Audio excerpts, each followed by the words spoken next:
Vivian? Vivian?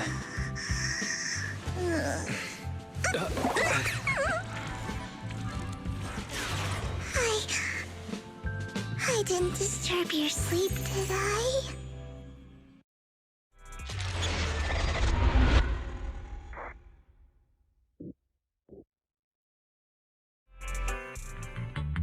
When I got here, the other Lord Phaethon said you were resting on the couch and just let me in.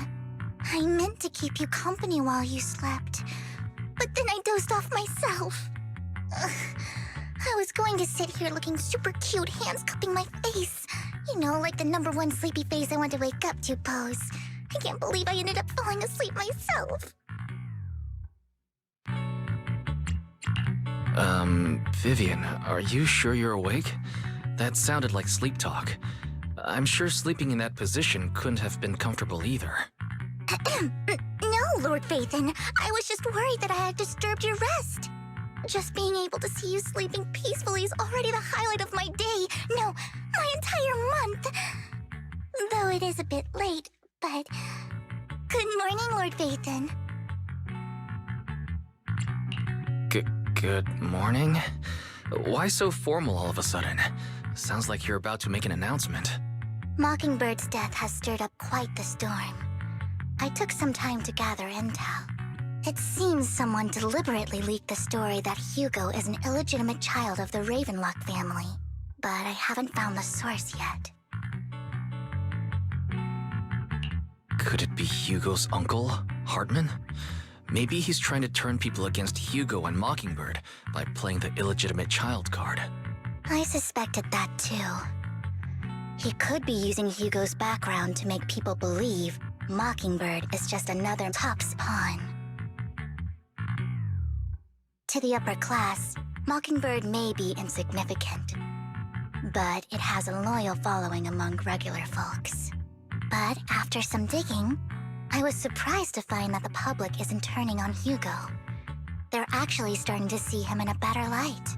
Some people feel bad for him, some relate to his struggles, and Hartman's the one getting all the heat. Public outcry against Hartman is growing, with many believing he murdered Hugo for his own selfish gain. Tops is hosting an industry summit this week, a responsibility usually handled by the Ravenlocks. But my sources tell me another family has taken over this year at the last minute. If I'm not mistaken, Tops is intentionally keeping its distance from the Ravenlock family due to the current public sentiment. Based on our past experience with Hartman, he's not the type to sit back and let anyone mess with his power or interests. And that's what worries me. Hartman, in all likelihood, must have taken the sacrifice core. And now that he has this bargaining chip, who knows what kind of deal he'll strike with the Exaltists. Sorry for interrupting. Can I borrow Wise for a minute? Oh, no problem at all. I'm sure you have important faith in matters to discuss. Take your time. I'll just be waiting outside. Wait! Don't go outside, Oh, don't mind me, Lord Phaethon. I wanted to browse the videotapes anyway. I'll be right here. Just let me know when you're done. Thank goodness Vivian didn't walk out the main door. Lycaon's been pacing around outside for like half an hour and scared off at least 5 customers. He's stressing over what he did to Hugo in front of Vivian, but he really needs to talk to us. Maybe you should go speak with him first?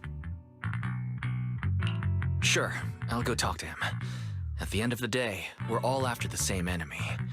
As proxies, we should become the bridge between them.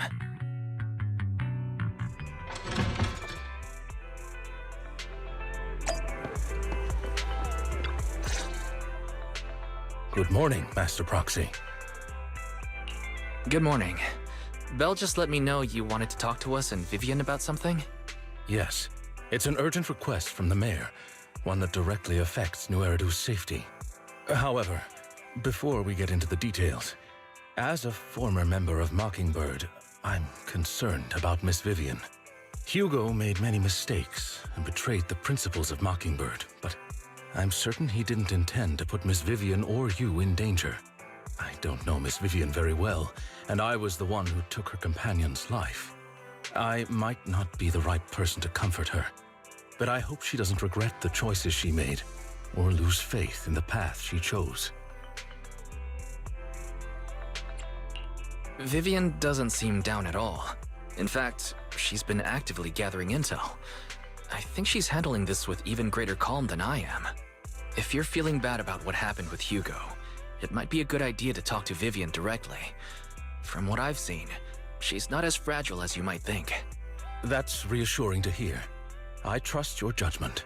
You've always had a sharp eye for people. Would you mind coming in with me? I'd like to apologize to Miss Vivian in person. Sure, but just to be clear, I'm staying neutral and not picking sides. You both have your own stance on this.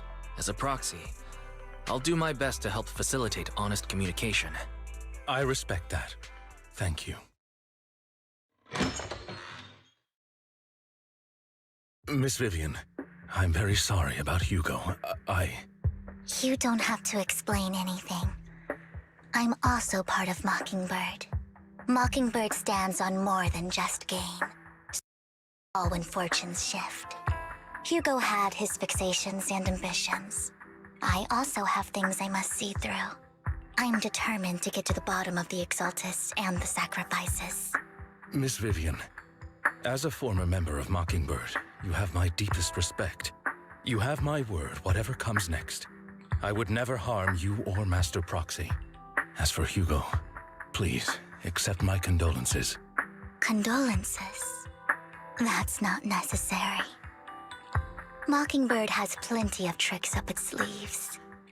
This isn't the kind of act that ends so easily. Wouldn't you agree?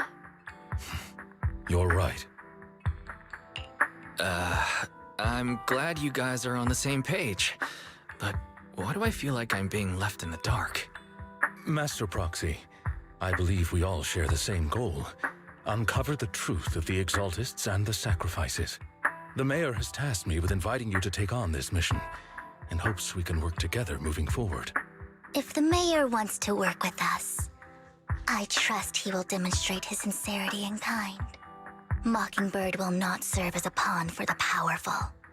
That will never change. Of course. While the Mayor cannot handle this personally, he will make sure we have all the intel and support we need. Miss Vivian, I know you have your own intelligence network, but for some high-profile shady dealings, perhaps the Mayor can provide you a different perspective. Please, take your time to discuss. If you're open to collaborating, I'll set up a call with the Mayor so he can speak with you both directly. Belle, Vivian, and I need to think this through carefully with everything at stake. It's not a decision we can make lightly. Of course, I completely understand. When you've made up your minds, you can find me at the Ballet Twins.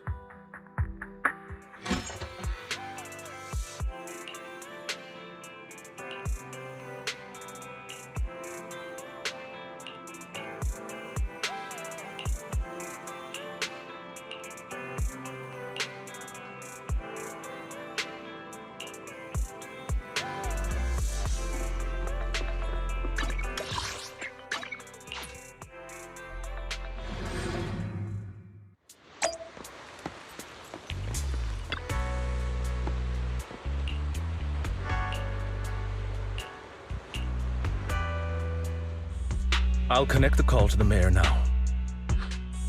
My dear friends, I'm glad you're willing to keep working with me. I'm truly sorry about what happened to Mr. Hugovlad.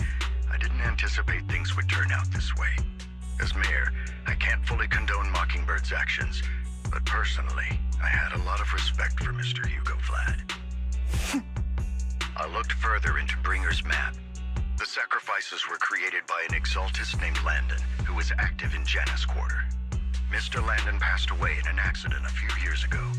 Before he died, he was researching sacrifices and was said to have created a batch of serum that could turn living people into sacrifices.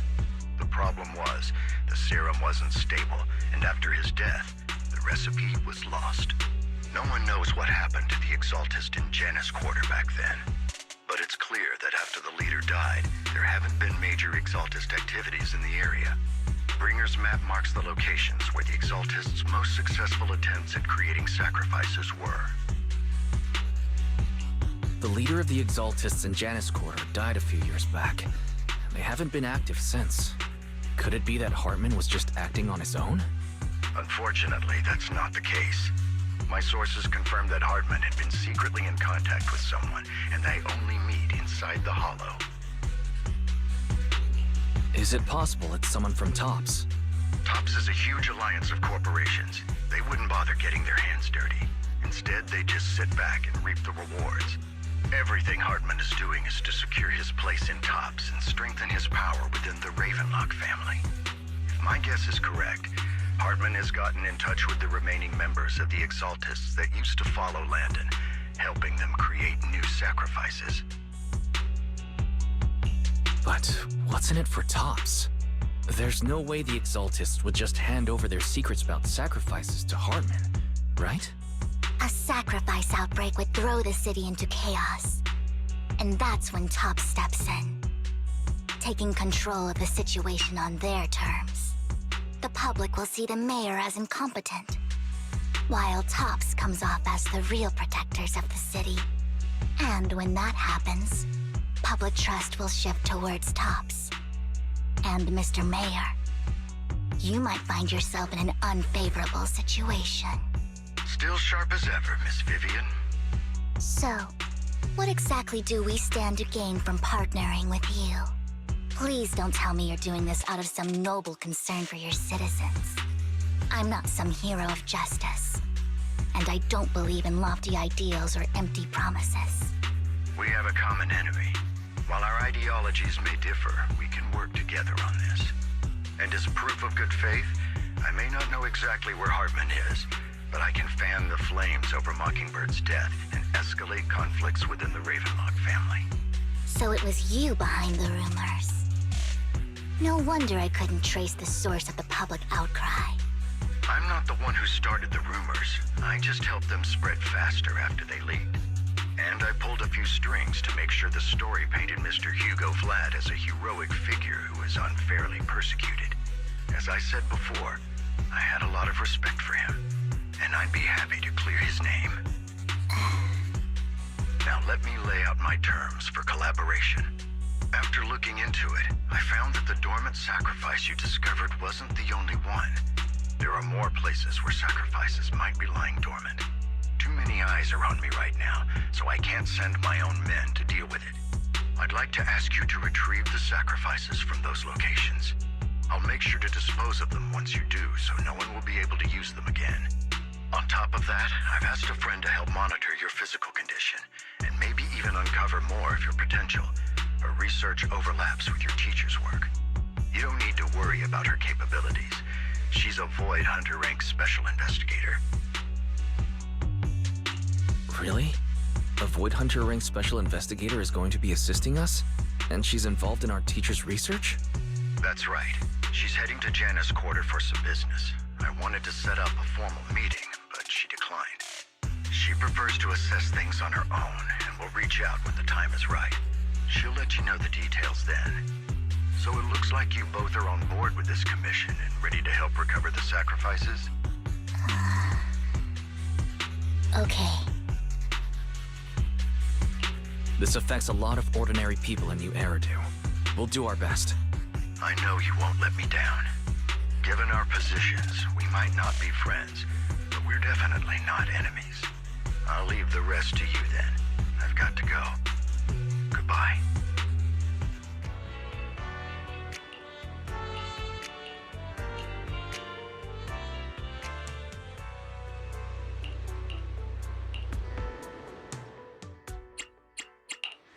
I'll help you win. The lunch is... Eradicate all evil.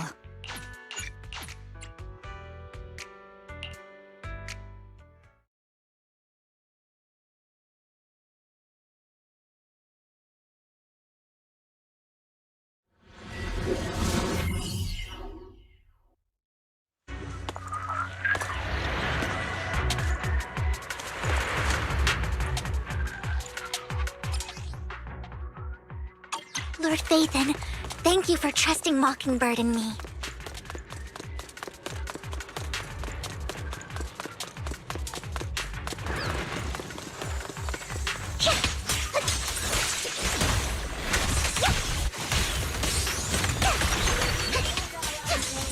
The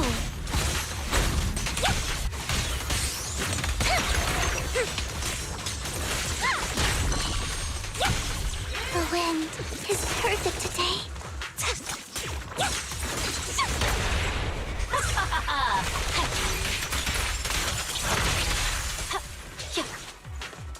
Don't touch me. Has someone already taken the dormant sacrifice from me? Or did the Exaltus decide to relocate it? No. If these dormant sacrifices aren't handled carefully, they could awaken and turn against anyone nearby. She wouldn't risk moving them unless it was absolutely necessary. Did she realize the mayor was looking into this?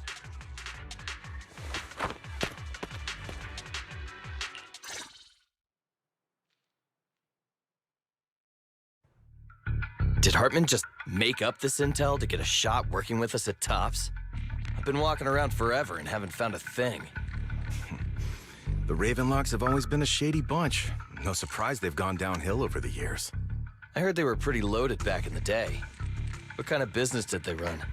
No clue.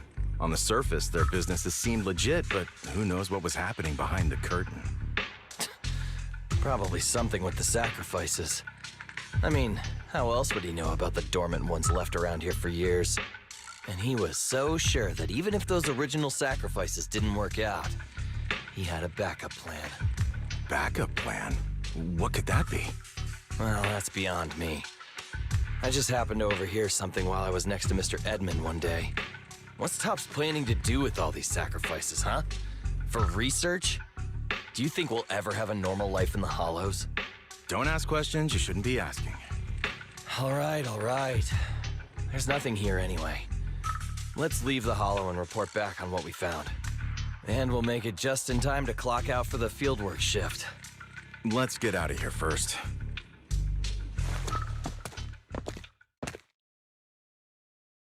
Hartman, that fool. He'll do anything to get into Tops, even if it means playing with fire. She's an Exaltist. Human lives have never mattered to her. The more people get dragged in, the greater the danger. Vivian, you seem a bit frazzled. Who's this she you keep bringing up? I apologize for losing my composure. Please don't mind me. The she I'm referring to is with the Exaltists. Someone I have a history with. That's why the moment I heard about the sacrifices, I felt compelled to uncover the truth. I never meant to hide anything from you. It's just that, for me, the Exaltists bring back painful memories. And I'm not ready to face them yet. So, Lord Vathan, please give me a little more time. Once I've gathered my thoughts, I promise I'll tell you everything. Sure, I'll stop asking. What's more important than an unspoken past is the person standing in front of me now. As for everything else, we can talk about it whenever you're ready to share. Lord Vathan, if we weren't in such a hurry, I'd spend 3 whole hours singing your praises. I'll make note of this and make sure to get it done before bedtime. First things first, let's track down those dormant sacrifices. The Exaltists have probably realized someone's after them by now. I wish we knew what Hartman's backup plan is. I just can't shake the feeling that something bad is about to happen.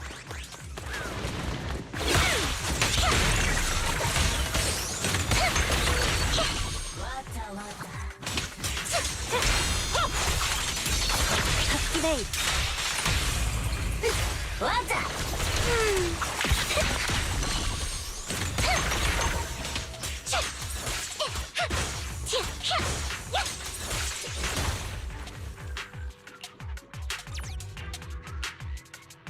Hugo may have done terrible things, but he had his reasons.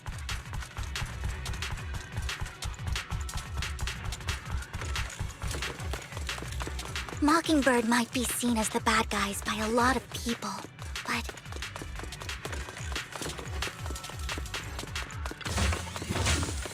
Ironically, joining Mockingbird is what put me on the right path.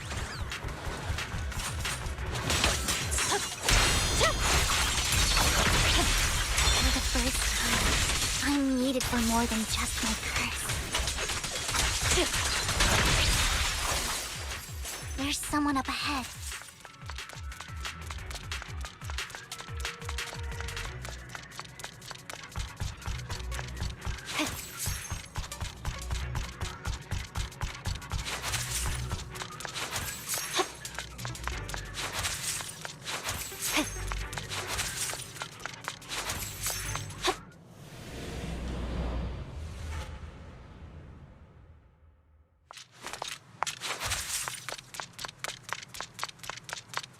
Allow me.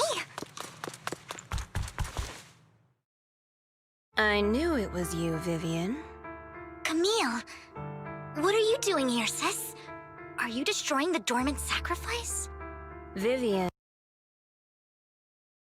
not your sister. Are you trying to stop the Exaltists?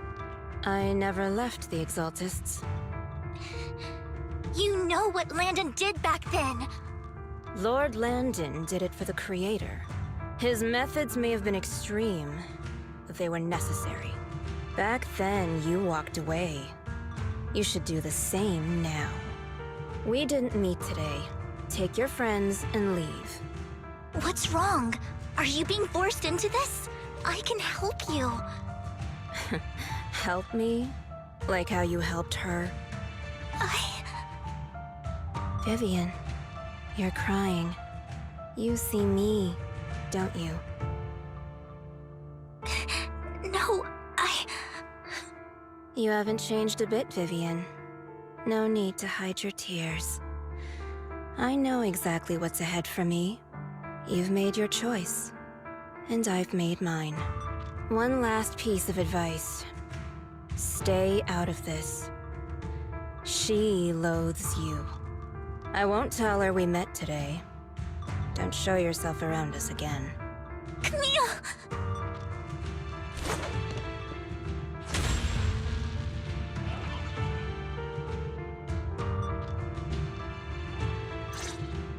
Lord Nathan, watch out! I'll tell you what that was about later.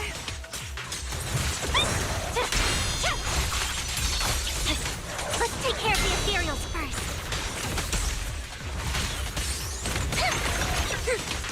Find cover. Victory, the only option. Scatter.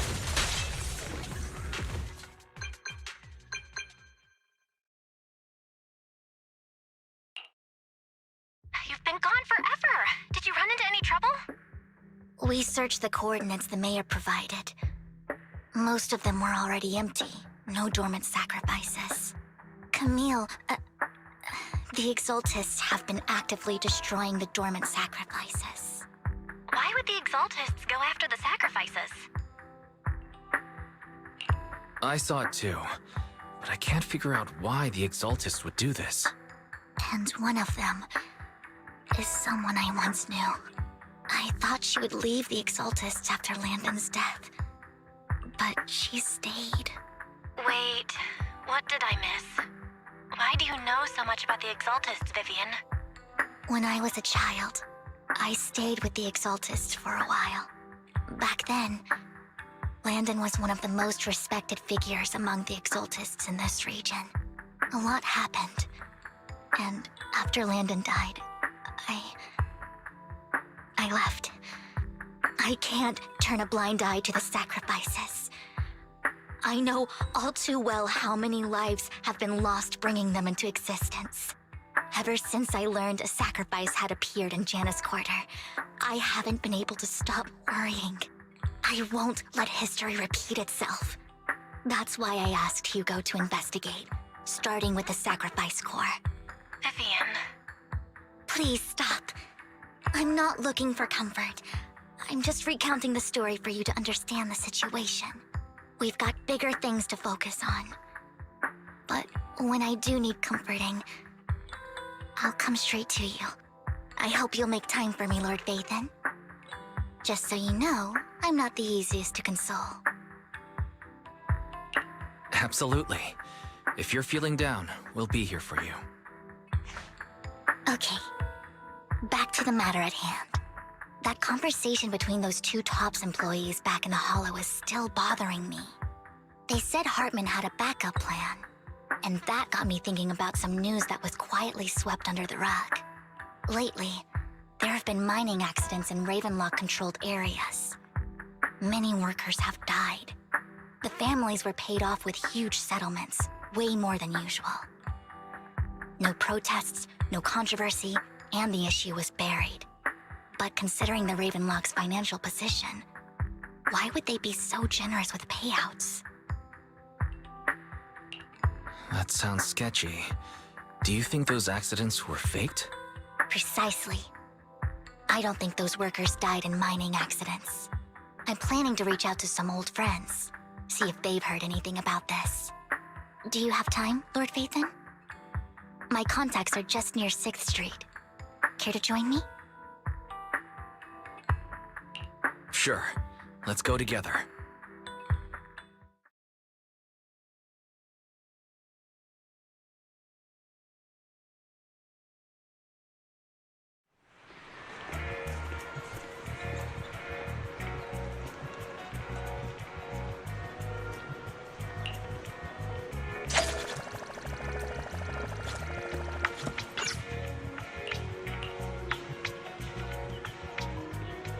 An old friend of mine said she has some new intel.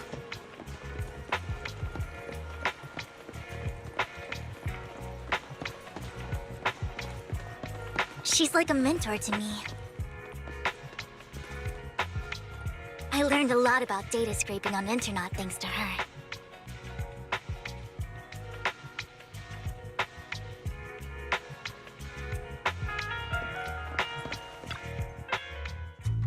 Rain! Long time no see. Yeah, it's been a while. Rain? So you're the old friend Vivian was talking about. Yeah, Phaethon. Long time no see. Rain! You actually know that Lord Phaethon is Lord Phaethon? No, I mean, you actually know Wise is Lord Phaethon. I didn't know right away. One time, I needed a favor from Nicole. I only found out after meeting them. I mean, who would expect a legendary proxy to be running a video store for a living? Oh, by the way, your idol... Rain, let's not bring up old stuff. Lord Phaethon wouldn't be interested in that. Why are you all tense? Right, Lord Phaethon lives on 6th Street too and might know your idol. Remember when you traced that post on Internet to 6th Street and actually went to check it out? And you came back all bummed, spouting nonsense. Like there was only a black cat at the location, and maybe your idol is actually a talking cat. Or something like that.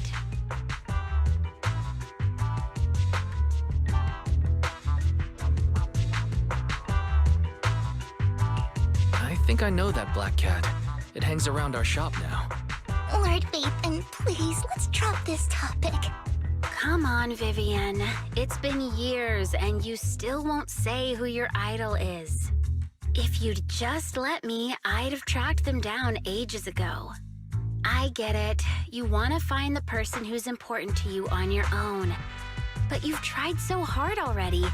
It's okay to lean on me a little, you know. I'm sure your idol won't hold it against you. I shouldn't have come to see you. Huh? What's wrong? Rain, Vivian said you might have some intel for us. Should we get into that first? All right, let's get down to business. Here's something I'm pretty sure about. The Ravenlock family's claim that those missing workers died in an accident? Don't buy it. The last signal from those workers was near the Hollow. Then communication went dark. I think they were taken into the Hollow. And yesterday, I picked up that the Ravenlock family secretly hired some people to search the Hollow's perimeter. I caught a weird distress signal from someone and managed to track down the source. When I tried to reach out, the signal cut out completely. The last trace of the signal was near Lumina Square. Finding someone in real life isn't really my thing, so that's where you come in. Okay, we'll take a look around. You just said this is something you're sure of. Do you have anything you're not so sure of? I dug up some info online, and one thing stood out. A few days ago, there were some creepy sounds coming from an abandoned warehouse by the port. The place was locked up, so no one could see what was happening inside. Not sure if it's related to your search. If you don't find anything useful around here, it might be worth checking out. Well, that's all I have for you. Thank you, Rain. Don't get all emotional on me now. I'm just helping out a friend. This one's on the house. Consider it payback for the favor you did me last time. But if you still want to find your idol, hit me up. I've been curious for what... Alright, don't worry about it. I'll manage it myself. Stop being so nosy, Rain. Nosy? Nah, just professionally curious. What kind of person is worth all this searching, huh? But honestly, whoever they are in real life, they've become a part of you. You've come a long way in this search, Vivian. I much prefer the person you are now. So if you find this person, don't chicken out. Go meet them. People will appreciate you for who you are. Rain. I might not care about the real world or what it'll be like, but I hope everyone I know can live a good life. I'm counting on you to save the world, guys. All right, I have other business to take care of, so I'll leave the rest to you.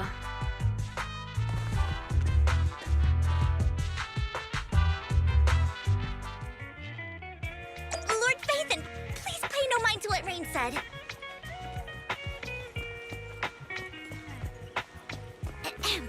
That big guy's up ahead. Let's hurry.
Don't take me back, please. I was wrong. Anymore. Please, no. Calm down. Who are you? I won't say anything. Just let me go. I don't know anything. I swear, I know nothing.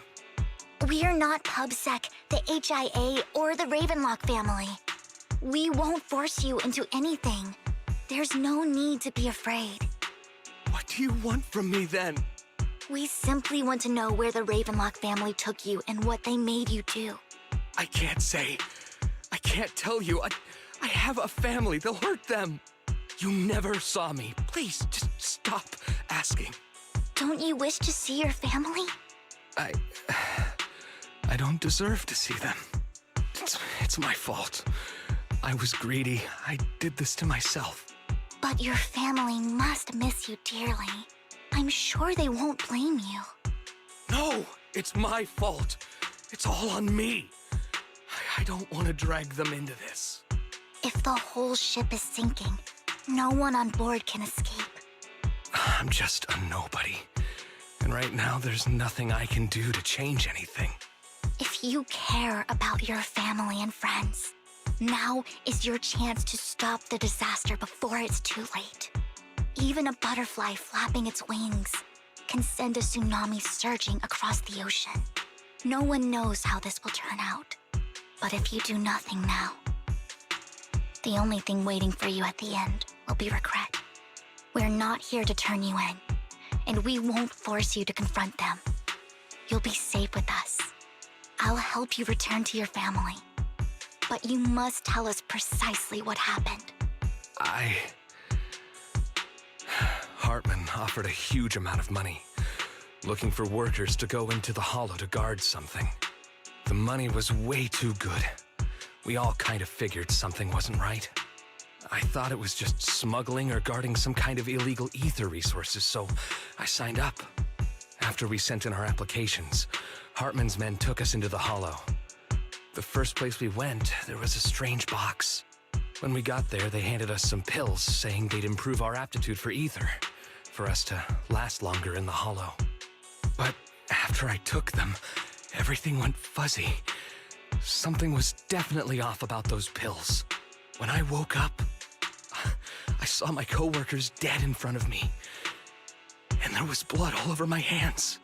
They said something about me being a good experiment, moved me somewhere else, and locked me up. They wanted to inject me with something. I got scared and didn't know what was gonna happen. But then a blonde guy found me, gave me a carrot, and let me go. So I escaped. I didn't want to kill anyone. I don't know. It wasn't your fault that your coworkers died. You were just a tool in their hands. Do you remember the place they first took you? Do you know what was in that box? I only remember the first place was like a rooftop. I think it was on top of a tall building. What exactly was in that box? I can't remember. I'm not lying. Those pills they gave us, they make you hallucinate. I took just one and my mind felt like it wasn't my own. My memories turned into a blur. I'm telling the truth. I'm not trying to run from my mistakes. I just really can't remember what happened. I know you're not lying. We'll arrange for your protection. You can rest easy and recover, and your family won't be dragged into this. Once this is all over, you will be able to reunite with them.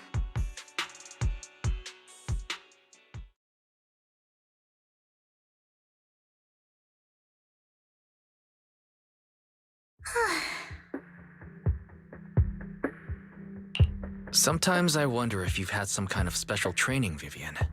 No matter who you're up against, you seem to analyze the pros and cons and make a judgment in no time. Actually, I wasn't always like this. I used to run away when things got tough. There was even a point where I just wanted to disappear. As if my very existence was the source of suffering. I wondered, perhaps leaving it all behind could put an end to the pain. It's hard to picture that. My first impression of you was pretty, assertive. Well, I was on a mission at the auction when we first met. And just as Rain said, I've come a long way from who I used to be. Speaking of Rain, it's quite a coincidence that you two know each other and are actually close. You even know one Denny Boo. That surprised me. We might have crossed paths without even realizing it. Enough about me. Tell me more about you, Lord Phaethon. Where have you been? And what have you experienced? Looking back, it feels like I've been through a lot lately. Belle and I even lost our Phaethon account. It's a long story, starting with how the Cunning Hares took something from the Red Fang gang.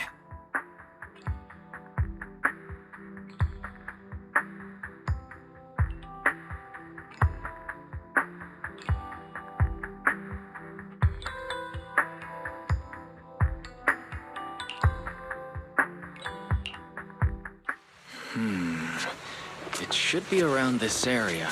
Belle told me there's a highly rated store here.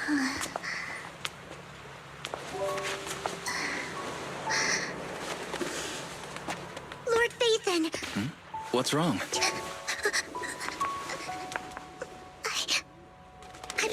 that black cat on 6th Street. That harmonica in the outer ring you mentioned. I've heard it before, too. I've even been to the monument outside HoloZero. But none of that was a coincidence.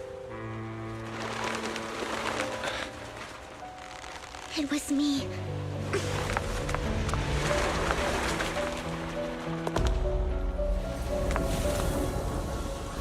Following you, and now I've finally made it to your side.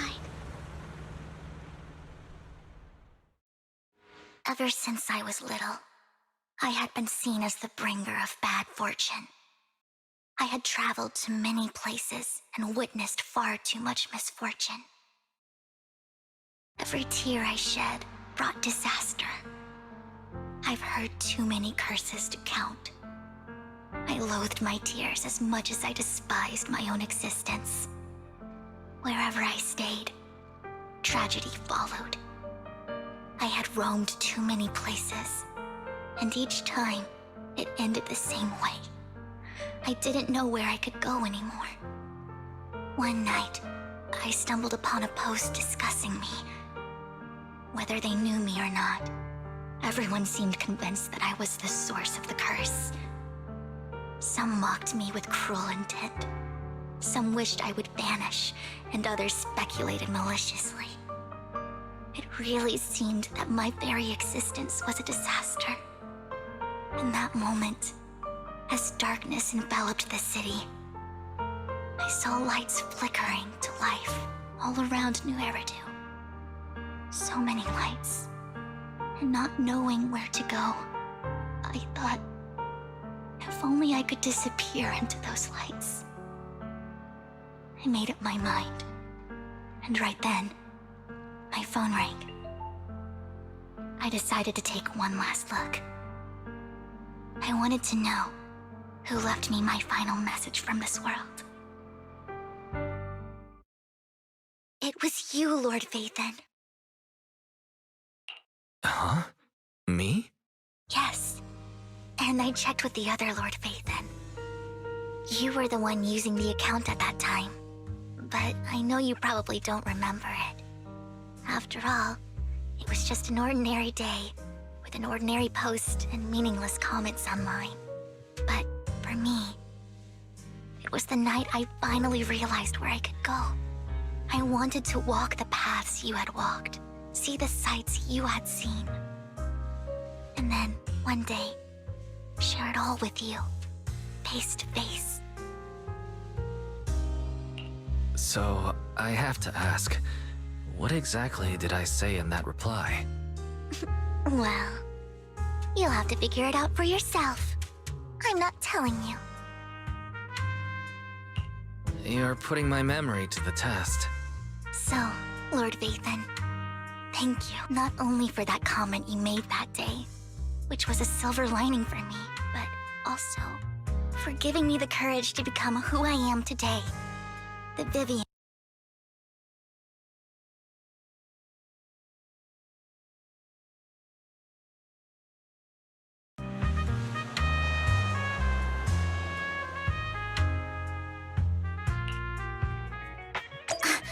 Lycaon just sent a message. There's an update.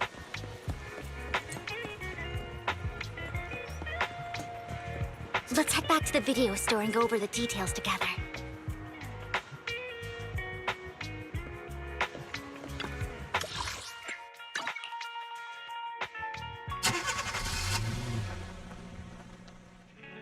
Wise, you're back. Looks like Lycaon's tied up with something. He said I should just chill until you're back, and then we can talk. Master Proxy, Miss Vivian. The gentleman Rena brought back has stabilized and calmed down now. Based on his account, we've identified where Hartman is hiding the core. He also mentioned that Hartman plans to trade the core with a group of people. We suspect that this group consists of members from the Exaltists. I knew it. Now that we have the location, it would be splendid if we could seize the sacrifice core before they do. Precisely. We hope you can head to the location as soon as possible to secure the sacrifice core. All right, we'll get there right away. I have other matters to attend to, so I'll leave the retrieval of the sacrifice core in your capable hands. The mayor's friend that he mentioned before will also be assisting you this time. The target coordinates have been shared with her, and she'll meet you there. Please ensure your safety, and I wish you all the best.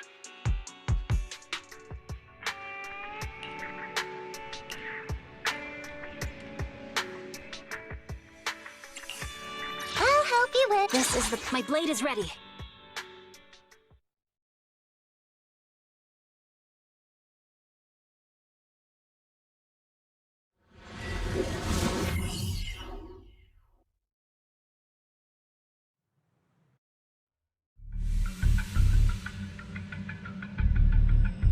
Where's the sacrifice core? Camille, you really think I'd stroll around with something this important? Plus, even though the Ravenlocks and the Exaltus have been working together for ages, I've hardly even met Lady Dina. I'm the one offering the sacrifice core here. I'm curious what Lady Dina's got lined up for me in return? I'm just here to verify that the core you mentioned is real. Once that's sorted, Lady Dina will give you a proper response. Our partnership isn't just talk. We need to be sure you have what we need before moving forward. Sure thing. I'll take you to where I keep the core. Once you verify it's legit, have Lady Dina come over. We'll lay everything on the table face to face. All right, lead the way. It seems Hartman is trying to bargain for more. What a greedy and insatiable man. It's just that... Why would they only send Camille for something as important as the sacrifice core? And I can't shake the feeling that Camille doesn't want Hartman and Dina to meet. Why is that? So this Dina they were talking about, is she the leader of the Exaltists? Kind of. Lord Vathan, I really think we should hurry. We must get to where Hartman keeps the core before anyone else does. I've mapped out a shorter route, but there will be ethereals along the way. I'll leave the fighting to you, Vivian. Don't worry, Lord Vathan. You're in capable hands. I'll ensure your safety.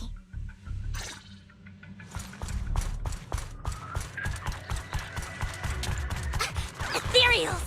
Stay away from Lord Vathan!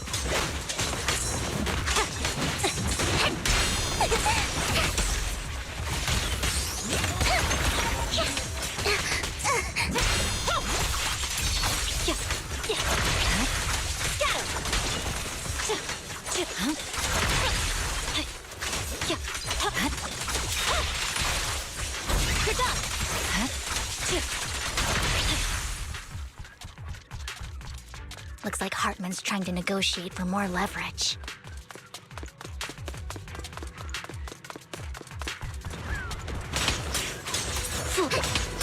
Let's get out of here before we're spotted.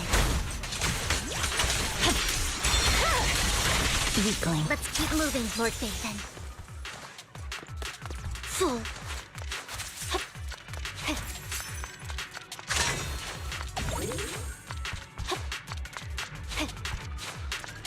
Leave the enemies to me, Lord Vathan.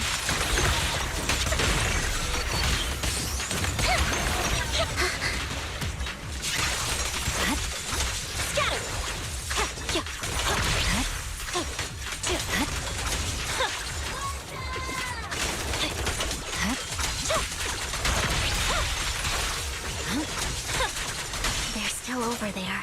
Looks like they're arguing. This is our chance. Let's hurry. No matter who has the sacrifice core. Hand over what's in the box.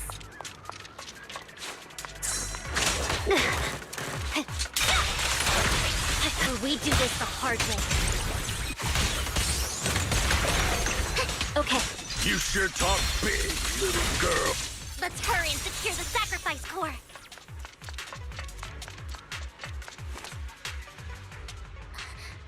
Lord Vathan,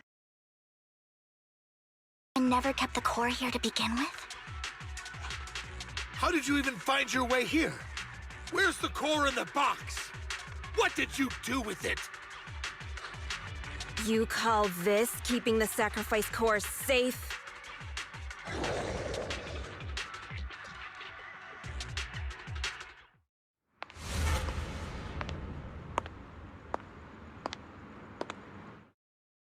Vivian, it's been ages. Dina! Oh my, you actually remember me. So sweet. Look at you, thriving. I thought you'd totally forgotten about our past. So, tell me, do you ever dream about the people you've killed? Are they crying in your head all night? Back then, I had no idea. You had no idea? While you were soaking up all that love from your daddy and everyone else, you had no idea what was going on? I wasn't... Lady Dina, Miss Vivian didn't actually... Camille, when did I say you could meet up with Hartman today? I just wanted to make sure the sacrifice core is legit. I was worried Hartman might try to pull a fast one on us. Really? So loyal. I thought you'd be more like the old days. Just a few words from Vivian, and you'd be plotting my demise. Just like what you did with Father. I won't, Lady Dina. Don't even think about betraying me, Camille. You owe me for what went down back then. However, I do understand your worries. This core, it's fake. No way! I got this straight from Hugo. It can't be fake. How can you just claim it's fake without any proof? Ugh, seriously.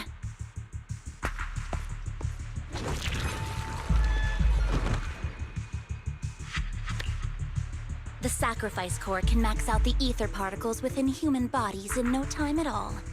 But look at your little subordinate. How uncouth. He's making noises like some animal. Can you shut him up? So annoying. The masterpiece Father made for the Creator isn't this worthless piece of junk you're holding. So, the real core.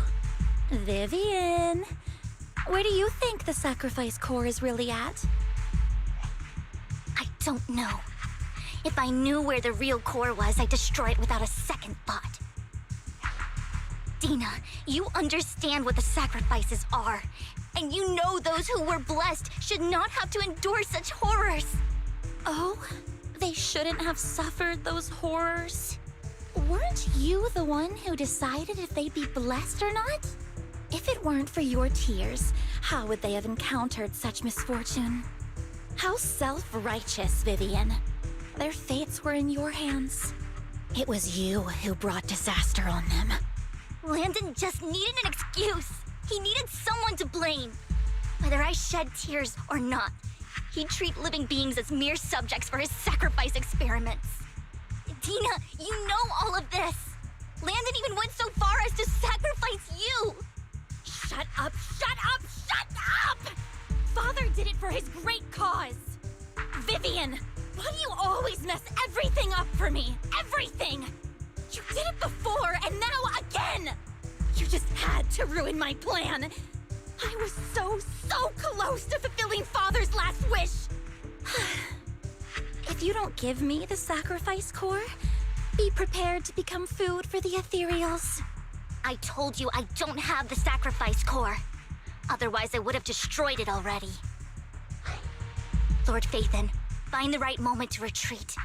She can be quite unpredictable when her temper flares. Oh, really? You don't have it? Then I suppose there isn't a reason to keep you alive.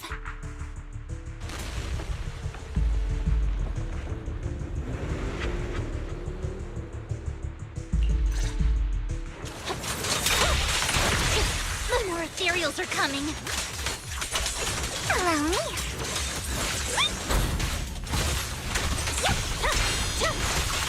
I swear on my blade. Too many. There's no chance to get out of this.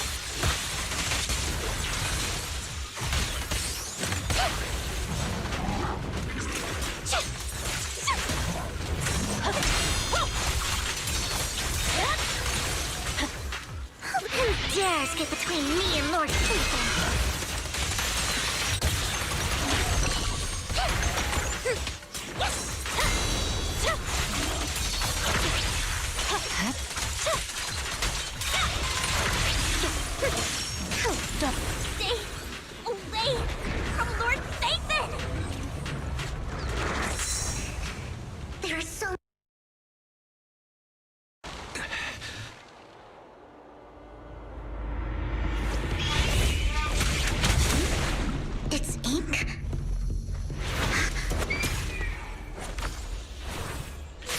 Yishun Palace. Good fortune, closed gate, safety.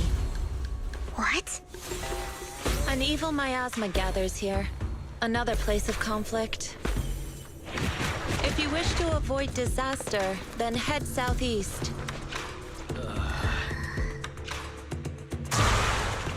Now! Thank you.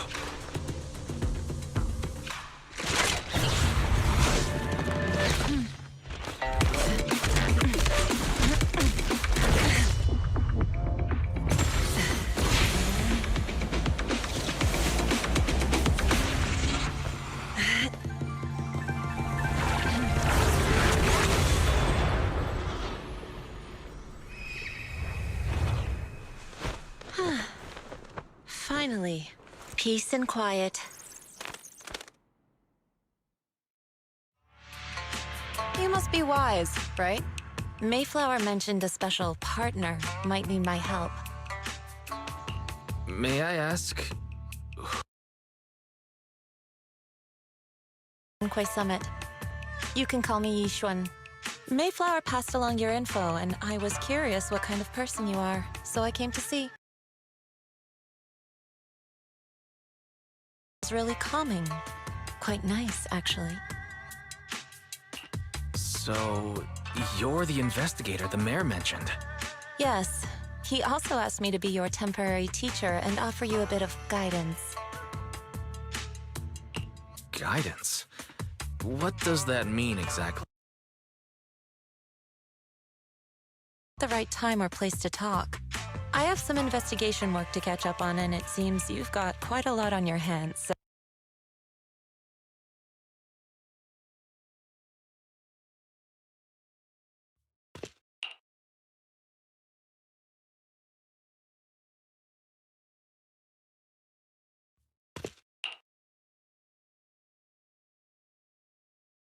Feeling very well. I think I'll head back for now. I'll investigate the sacrifice core and reach out once I find something. You don't look so great. Let's get out of here and figure things out later.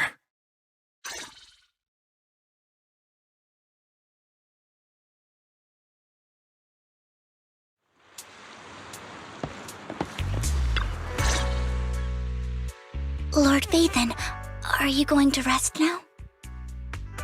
I can head back later, Vivian. You seem a bit off since we left the Hollow. If you want to talk about what's bothering you, I'm here. Sometimes it helps to get it out. I didn't mean to keep my past from you, Lord Vathan. When I was little, people thought I brought misfortune, so no matter where I went, no one wanted me around for long. Then, one day, Landon adopted me and brought me to the Exaltists. There, I met Dina, who was so kind to me, treating me like a dear sister.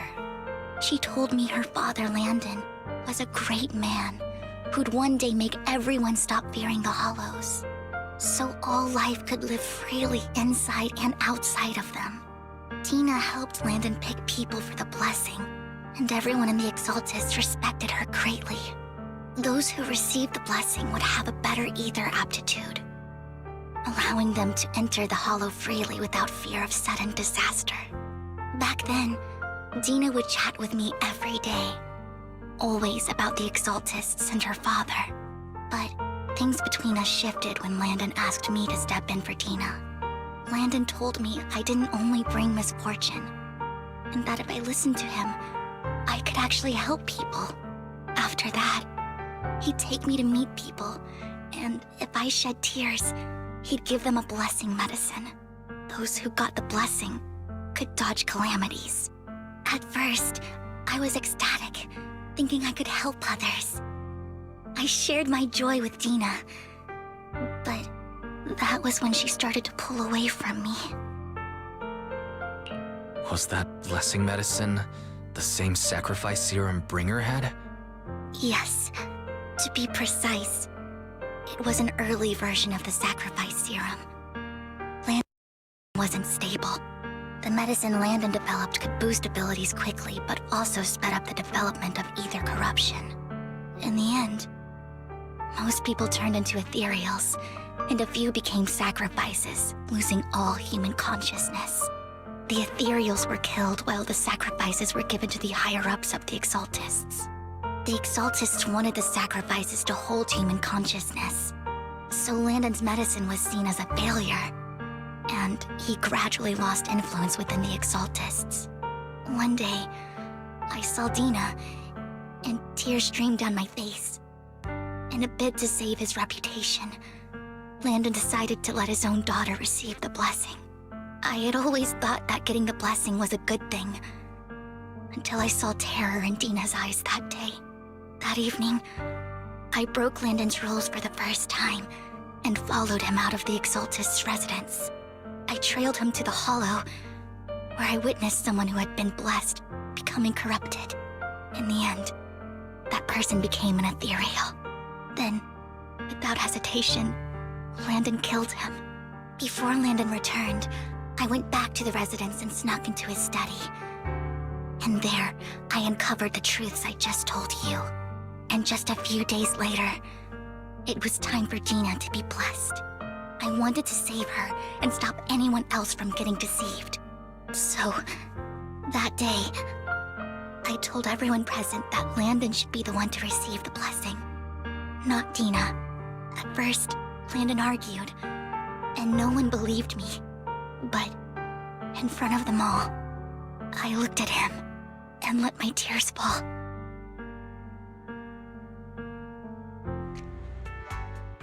Lord Landon, please accept the blessing.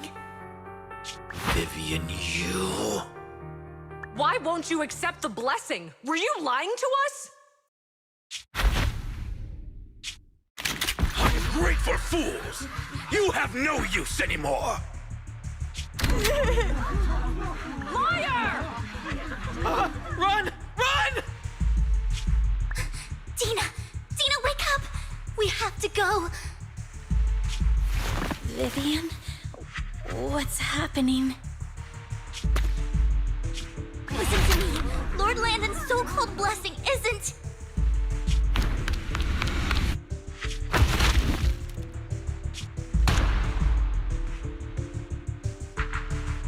Father!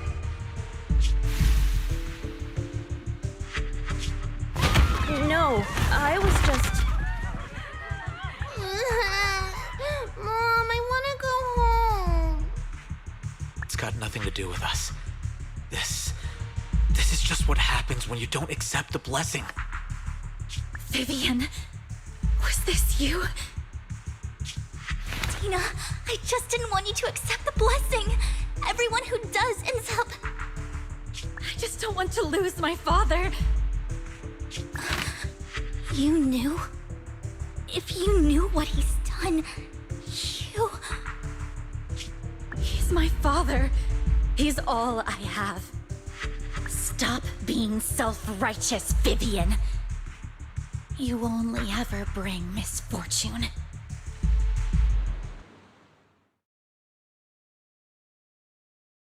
I thought once Landon was gone, Dina would leave the Exaltists.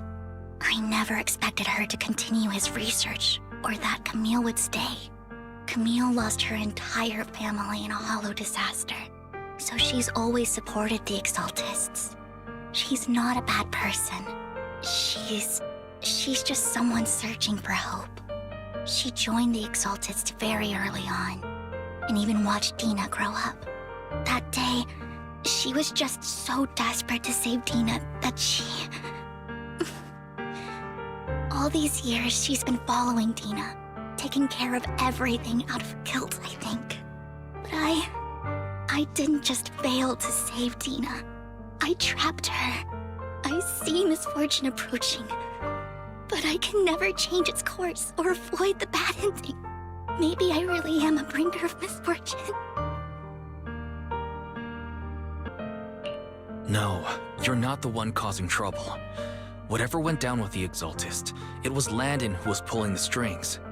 As for Dina and Camille, they knew the truth and they made their choice.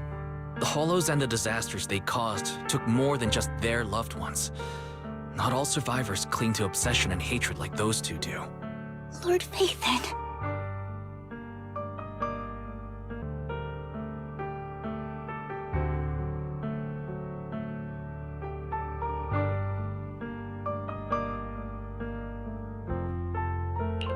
You need to believe in yourself, Vivian. From what I can see, you're handling this sacrifice crisis pretty well on your own. Besides, you told me you really like who you've become. I hope that you can believe in that at the very least. Yes, that'll always be true. Thank you for listening to my story today.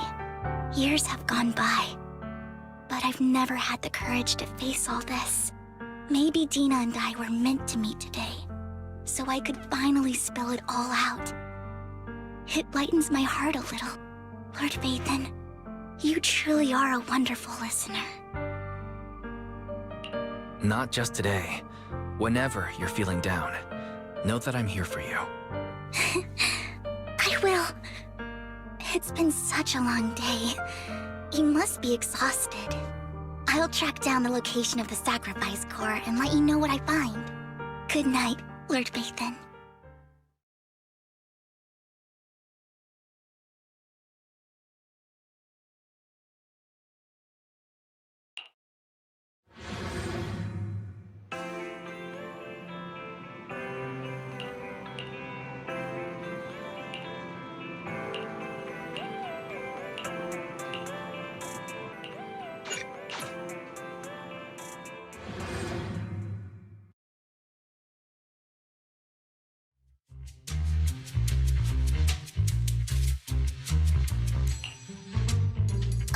Shawl, I didn't expect you to be working here.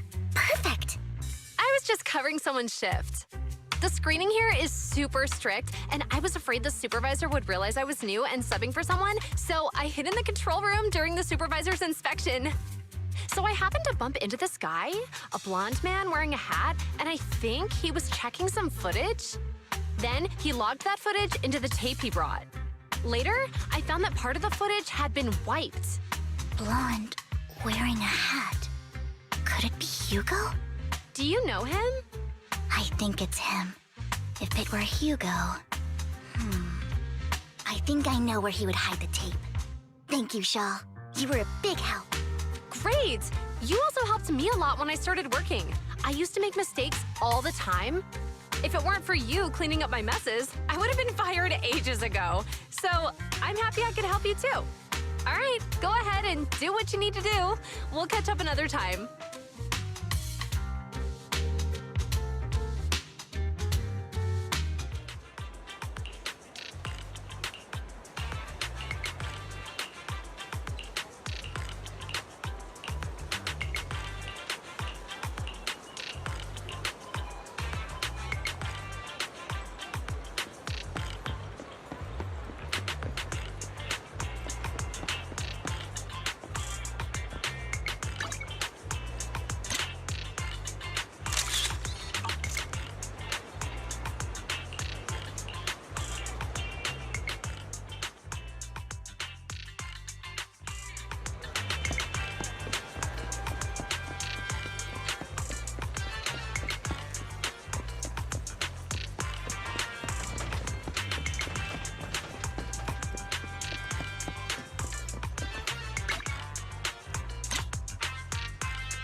If I'm not mistaken, you and Vivian share the same goal.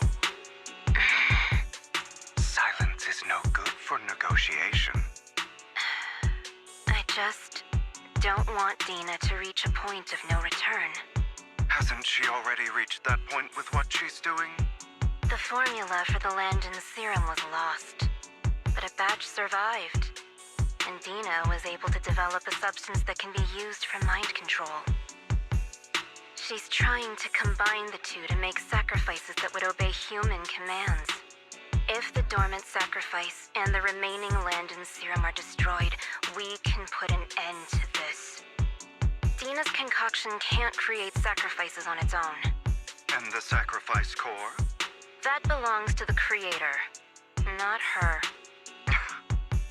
Although I find Landon's methods despicable, I can't deny that the Exaltists and the creator are leading us in the right direction. I just don't want Dina to spend her life trapped by her father's mistakes. I mean, no offense, but I find your protectiveness rather weird. I will confirm the location of the dormant sacrifice and find the chance to relay the information to you. I do not want any of my people to be going into danger. As for the sacrifice core, I can only guarantee that it will not fall into her hands. As for how things will ultimately play out, the creator will guide me.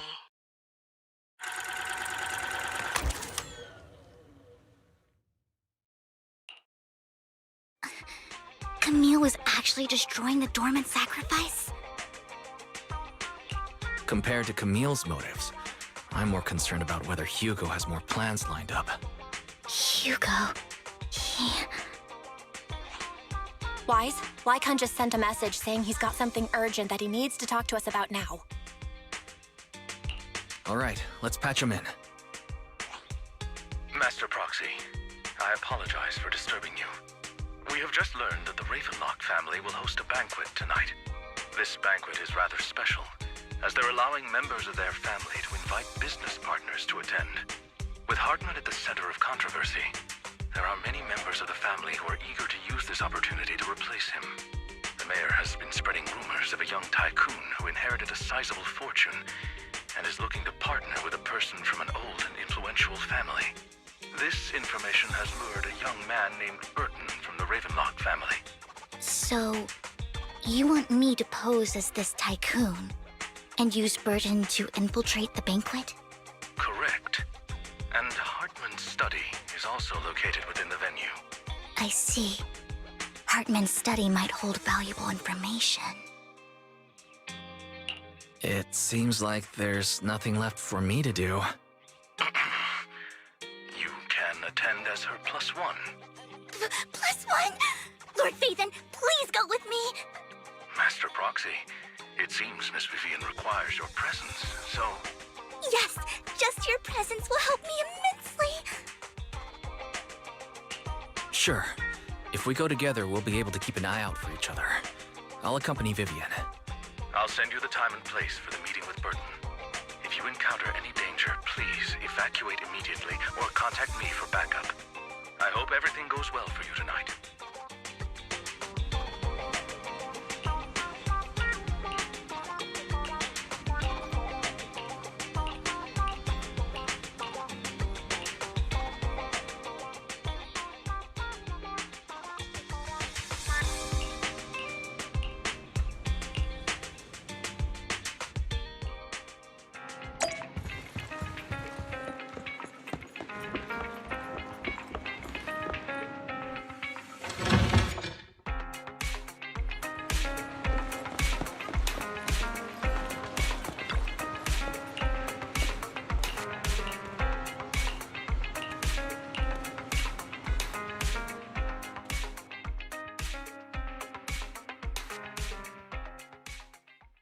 Miss Banshee, I believe I've shown you my sincerity.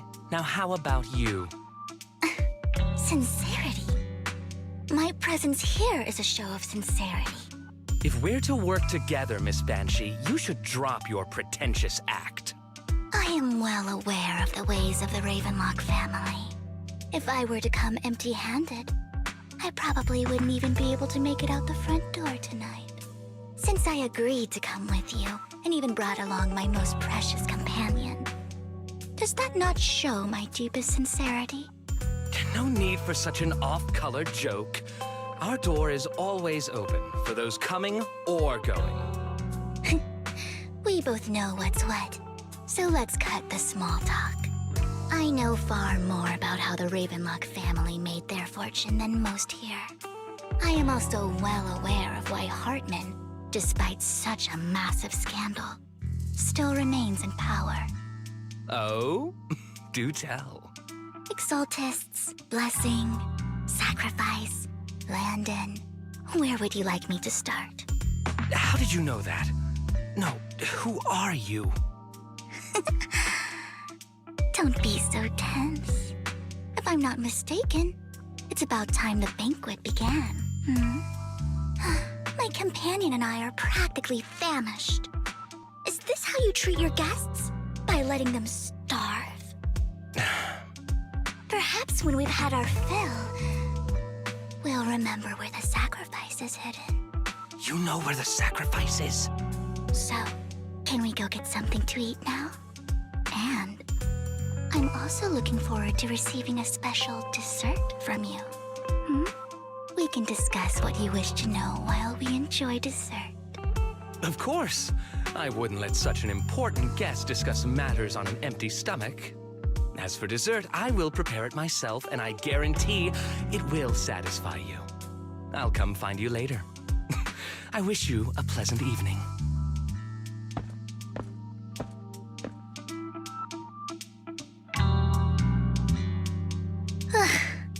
These kinds of people are exhausting to deal with. I really don't know how Hugo used to put up with it. Was there a special meaning to the dessert you mentioned just now? I thought he'd stay for longer, but he left once you said that. Hugo taught me that bringing up dessert in such situations is a way of telling the other party they need to offer more. Fortunately, that old fox Hartman is terrified of losing power. He's definitely keeping the destruction of the sacrifice and the fact that the sacrifice core is fake hidden from the other family members. Otherwise, Burden wouldn't have been so willing to raise his offer. Lord Phaethon, let's find Hartman's study when the banquet is at its busiest.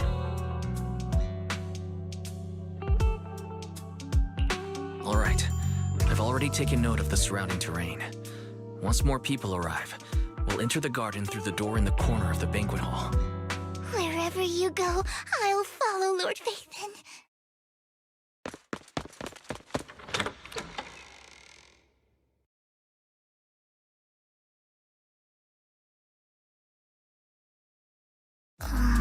Isn't this going a bit too well? The security outside of the manor is really strict, but maybe it's more lax on the inside. Let's assume we got lucky. However, just to be safe, I'll call Lycaon. Let's check Hartman's recent correspondences for clues. I still have concerns about the sacrifice core. Right. Though the core he gave Dina was fake, Hartman might have left a trick up his sleeve and hid the real one. Then let's split up.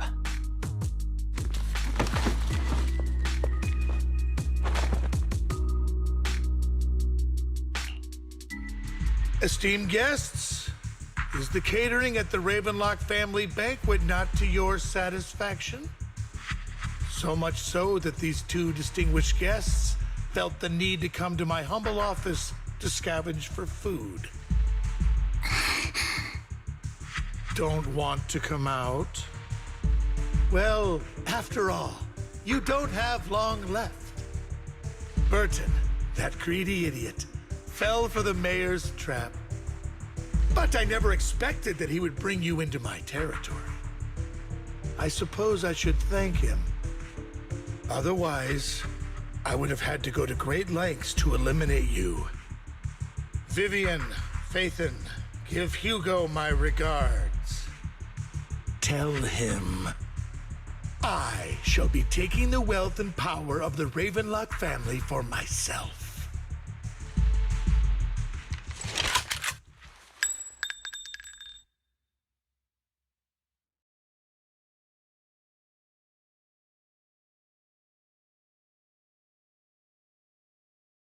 The bullet? How? Dear Uncle, why must we be so distant with one another? You can just tell me what you want to say directly. Hugo! Impossible! You're... Uncle, you must know a Ravenlock will never stop until they get what they want. Did you really think I would be defeated so soon, when I have yet to trample you into the dirt? You filthy bastard! You only know how to resort to these petty tricks! Petty tricks?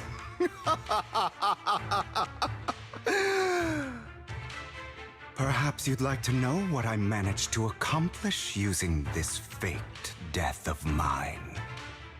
My dear uncle.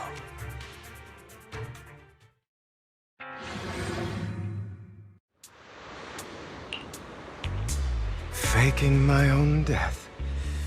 Hope it's all worth the theatrics in the end.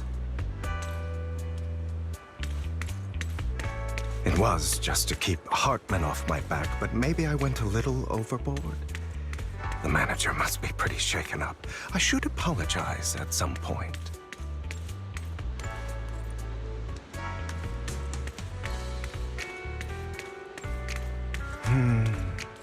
Guess I'll also bring Lycaon along.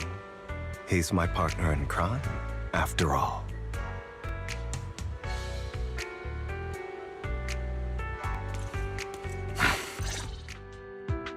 You're taking longer to rest than I expected.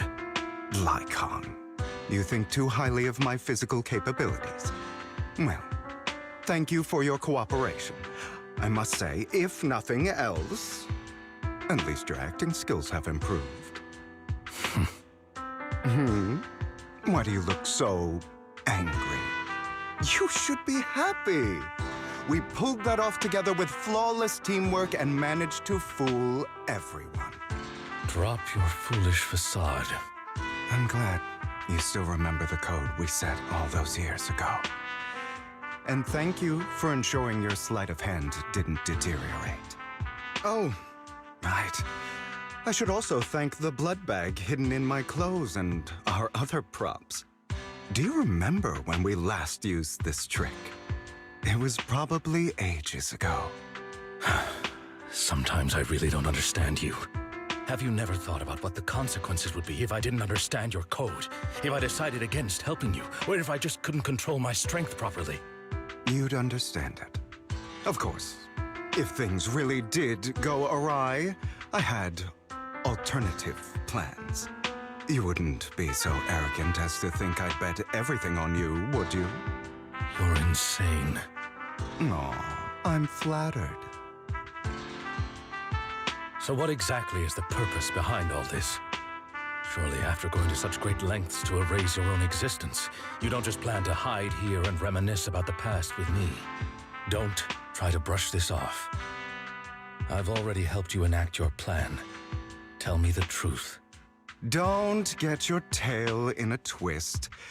I have more plans that require your assistance, so naturally I would not hide anything from you.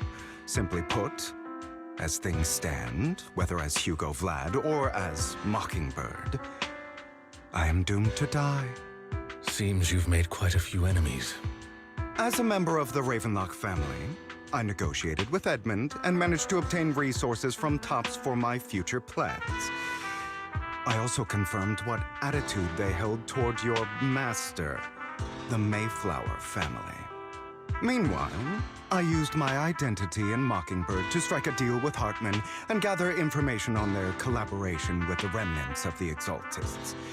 That's where I got my intel on what Bringer left. Oh, by the way, the crime declaration letter that your dear mayor received, he's probably figured that out by now, right? Though I'm not sure if he told you. The mayor learned about the sacrifice attacks through his own means, but lacked an opportunity to take action. That warning letter was precisely what he needed. You aren't hopeless yet. How delightful. In short, I'm more well-informed than your lot because I get around, dealing with all these different important figures. But of course, it comes at a cost. It's only fair. After all, you can't hide the smoke from a wildfire. Rather than trying to carefully tame it and risk setting yourself alight, it's better to let it burn free. When I helped you put on your little act, killing you in front of everyone, you left the sacrifice core to Hartman. That was intentional too, then? Oh, yes. And it worked like a charm, didn't it? Now no one cares for me anymore, and all eyes are on Hartman.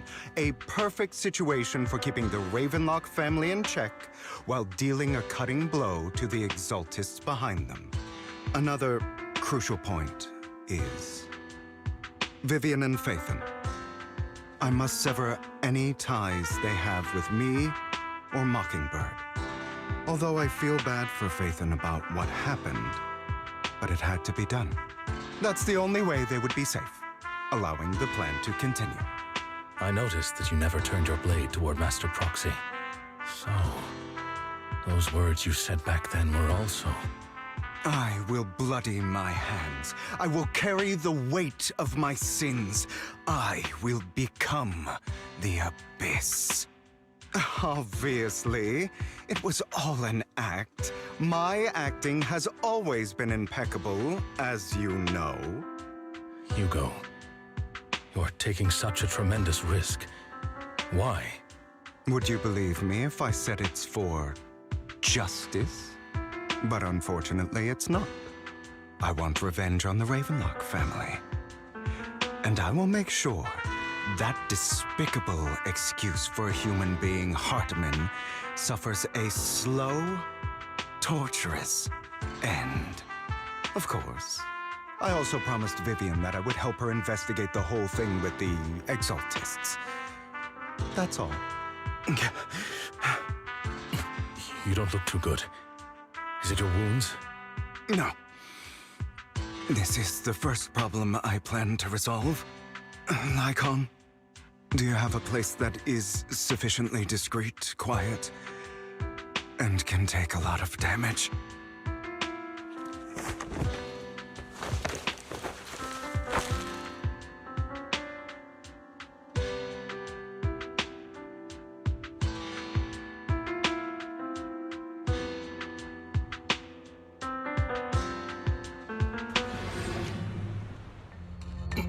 What exactly are you doing? Don't look at me like that. If I didn't have to do this, I wouldn't. Hartman recently obtained a bizarre substance, most likely from those crazy Exaltists. After use, it allows control of the victim's mind, to some extent. You were dosed with it? To be more precise, Lycaon, I deliberately allowed Hartman to put this drug in my cup to facilitate our previous collaboration.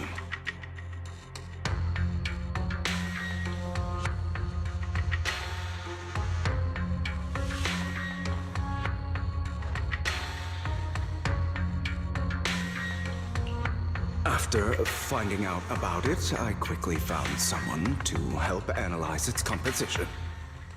The good news is he gave me a very low dosage, perhaps because he was afraid I might notice. There's a different medication that can delay its onset, preventing me from actually being under his control. I simply need to put on a show in front of my dear uncle. The bad news is that currently there is no antidote. When I delay those effects, however, they will accumulate and erupt when my body reaches its limit. It may even break my mind. And that's exactly what's happening now. I need to endure those accumulated consequences.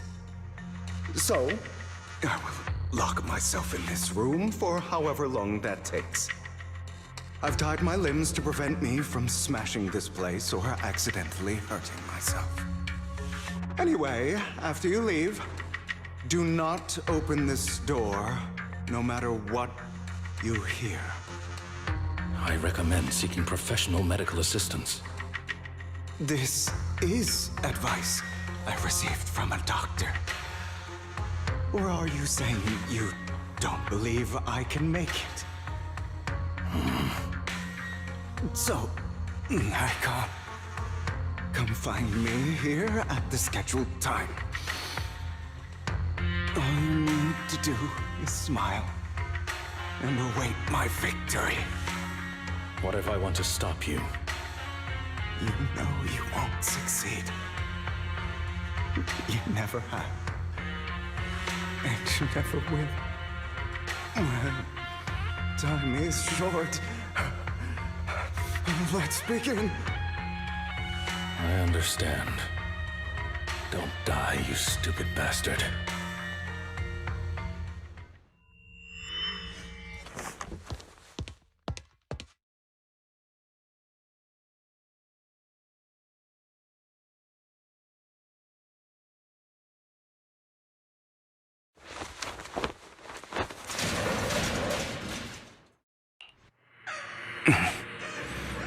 Is this because the side effects haven't worn off yet? Lycaon's late. I'm surprised. Or is something wrong with time itself? Looks like someone's over there. Might as well go ask.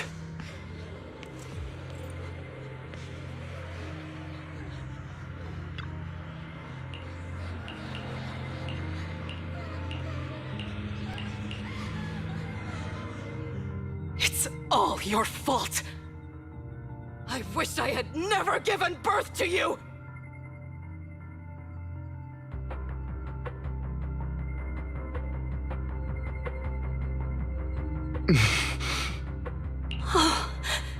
Everything will get better if you just die, right? If you die, he'll come back. We'll have another, more perfect child. One who will inherit the Ravenlock family bloodline. Then I'll be able to escape this pain. So, Hugo, for the sake of Mommy's happiness, just die, okay?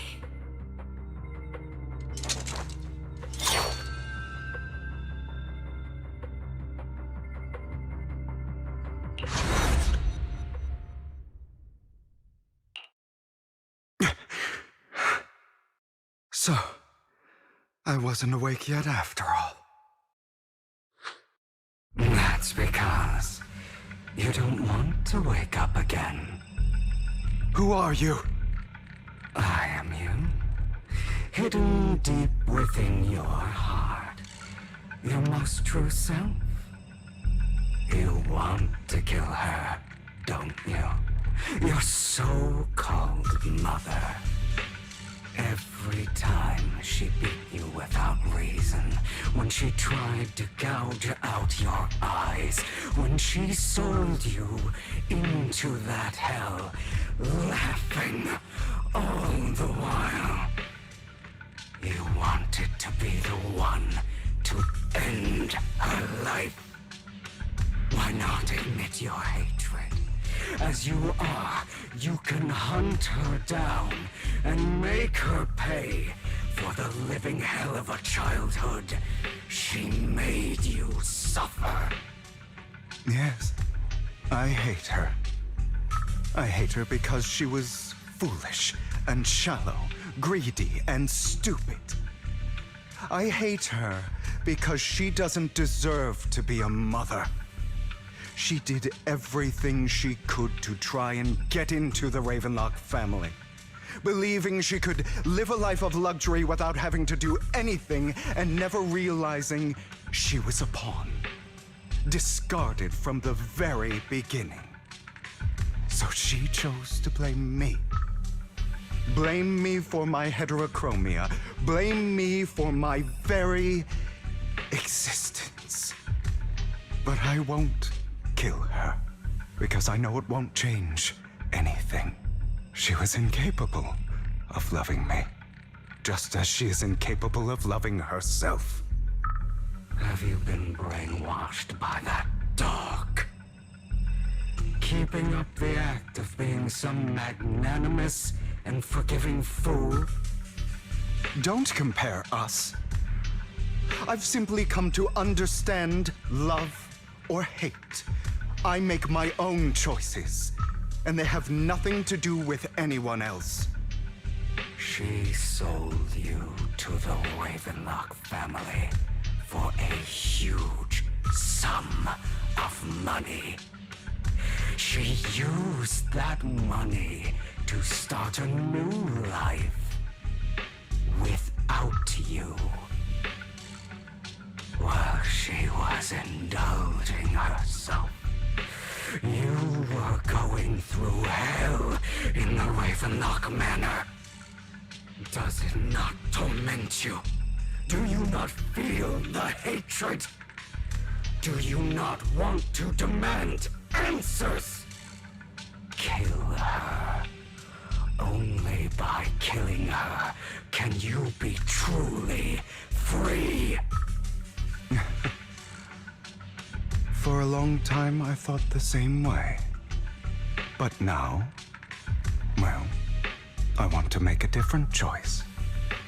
Stop lying to yourself. You never had a choice.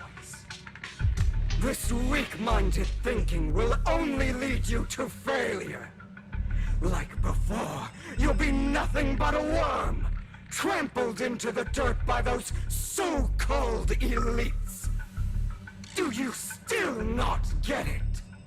This is how the world is, and always has been. Hesitating, you'll be the victim.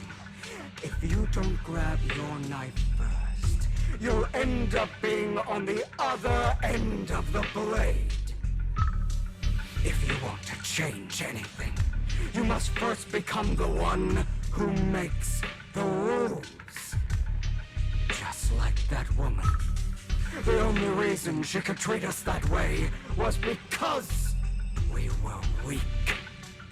So listen to me. Find that woman, kill her, and prove to this world your strength. It's what she deserves. Why forgive them? They don't deserve it.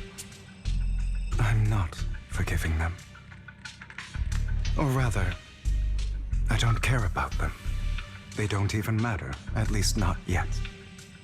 You know, perhaps the person I hate the most, the one I truly cannot forgive, has never been someone else, but rather my weak, powerless past self who could do nothing but hide inside a closet and cry. I hate myself for having neither the strength nor the courage to resist. I hate myself for begging for so-called familial love, even after being treated so terribly. I hate that despite the pain of my wounds, I still hope to receive the carrot and not the stick. And that means you, correct? So, I forgive you. I forgive myself. You'll regret this, fool. Your pretty words mean nothing. You will ultimately return here to me.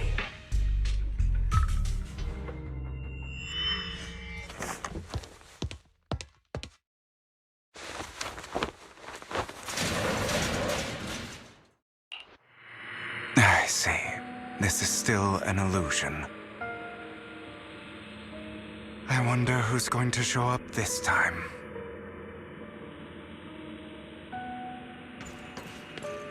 Brother! Hugo, let's play hide and seek! I'm already hiding! You'll find me, right? Like you always do!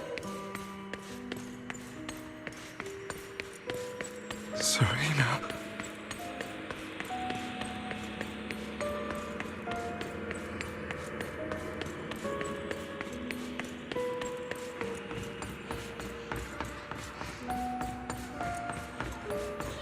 You're looking in the wrong place. I found an even better hiding spot this time. Harder to find than any place you showed me.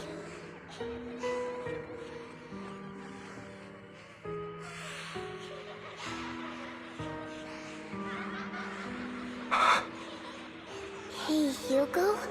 Do you ever wonder why I had to die? It was because of me. That's right. It was because of you. It's all your fault. If only you didn't exist, I wouldn't have had to suffer.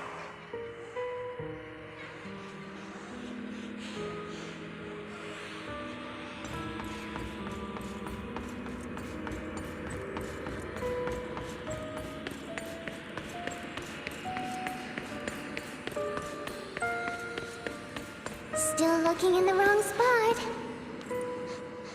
I can't believe you still haven't found me after all this time.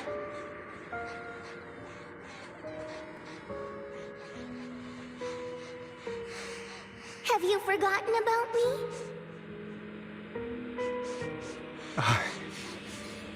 I haven't forgotten.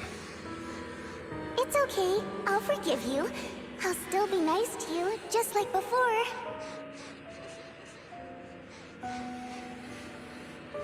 I was the only one who was ever nice to you, wasn't I? Yes. Then tell me, why do good people always suffer?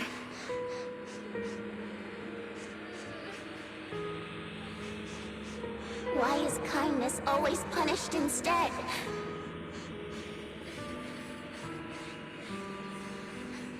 Tell me, Hugo, why?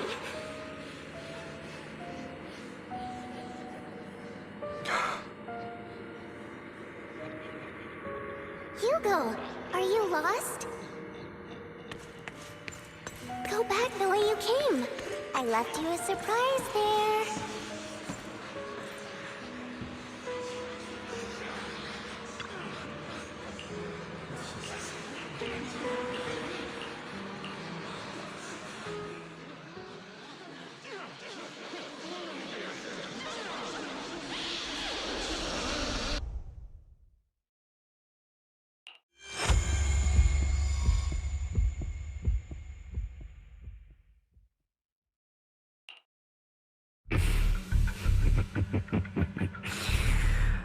I told you that you would eventually return. We meet again, my friend. I told you, I am you. The side of you that you've always tried to deny existed. Of course. I know. This time it's about Serena.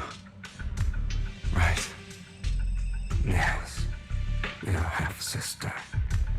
And the only child in the Ravenlock family who was kind to you. Unfortunately, it was her kindness that led to her untimely death. It was my fault. I don't like the way you blame yourself. Because that means I'm to blame as well. And I don't think I did anything wrong. Your mother sold you to the Ravenlocks. And your father, he saw your talent and wanted to use you to push the other children into competing with each other. My brothers and sisters wanted to get rid of me from the moment they first saw me. In their eyes, you were no more than a slave. But Serena dared to treat you, a slave, as if you were human. And so, she was fated to die. They tried to kill me. Many times. But I was careful. And they did not succeed. So they killed Serena, who was weaker, an easier target. and pinned everything on you. Serena died in your place.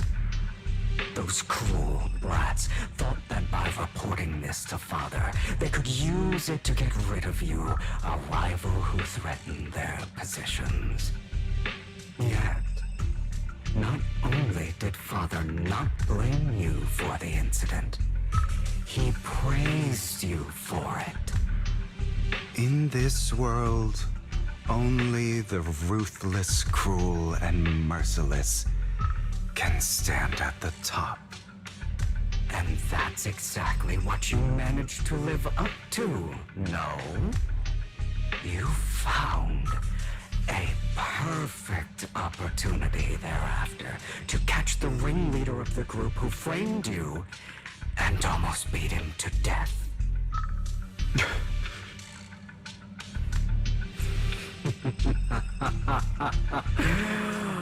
Oh, you should have seen the expression on your face back then. Oh, crazed and manic with utmost delight. I don't remember that.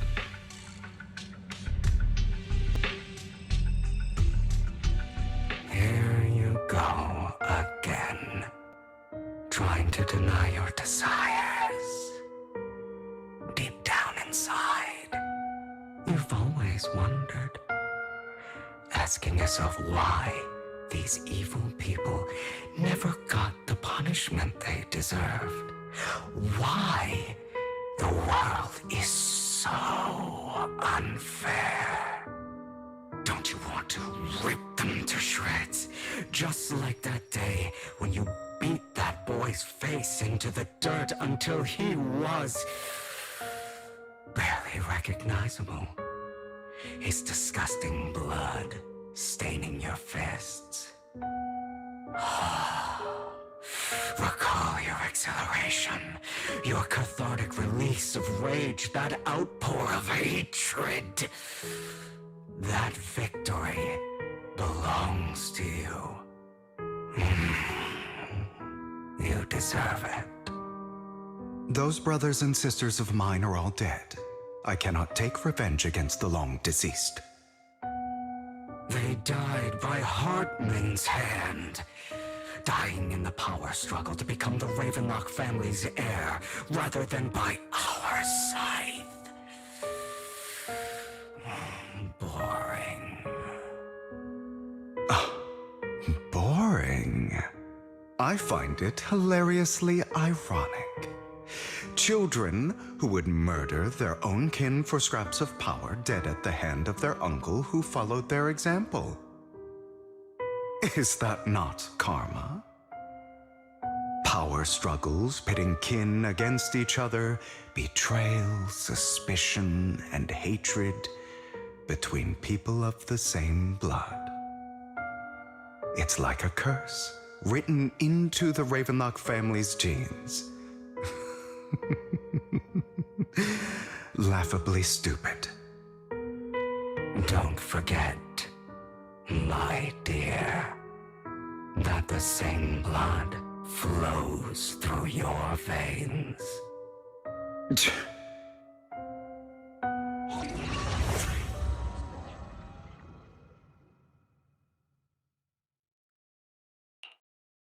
That's right, my dear nephew. No matter how much you deny it, the blood of the Ravenlock family flows through your veins. Survival of the fittest. Only the strongest deserve to live. Only the strongest deserve to rule. This is the path of success that has led the Ravenlock family to victory countless times. A blessing and a curse etched into your flesh and blood. As long as you live, you'll never escape the mark of family. You are destined to one day become someone like me, like your father.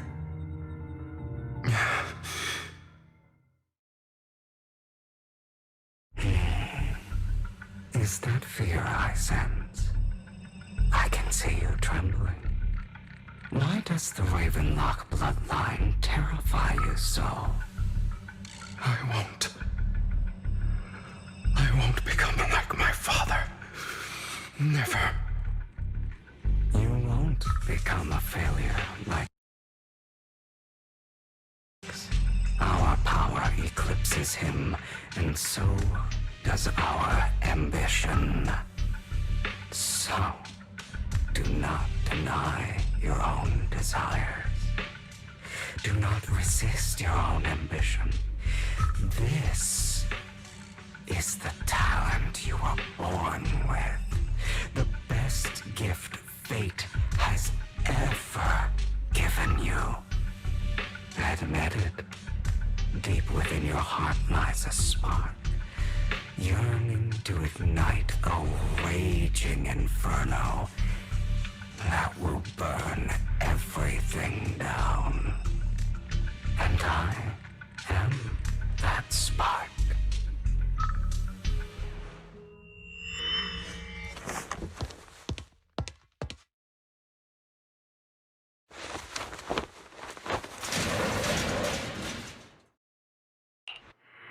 Lycaon. Never thought I'd be this genuinely thankful to see you. Seeing you means this never-ending nightmare is finally over, right?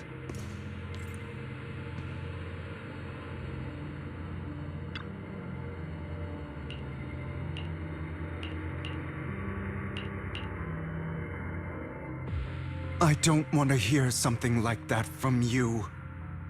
You have no idea what that man, my father, is really like.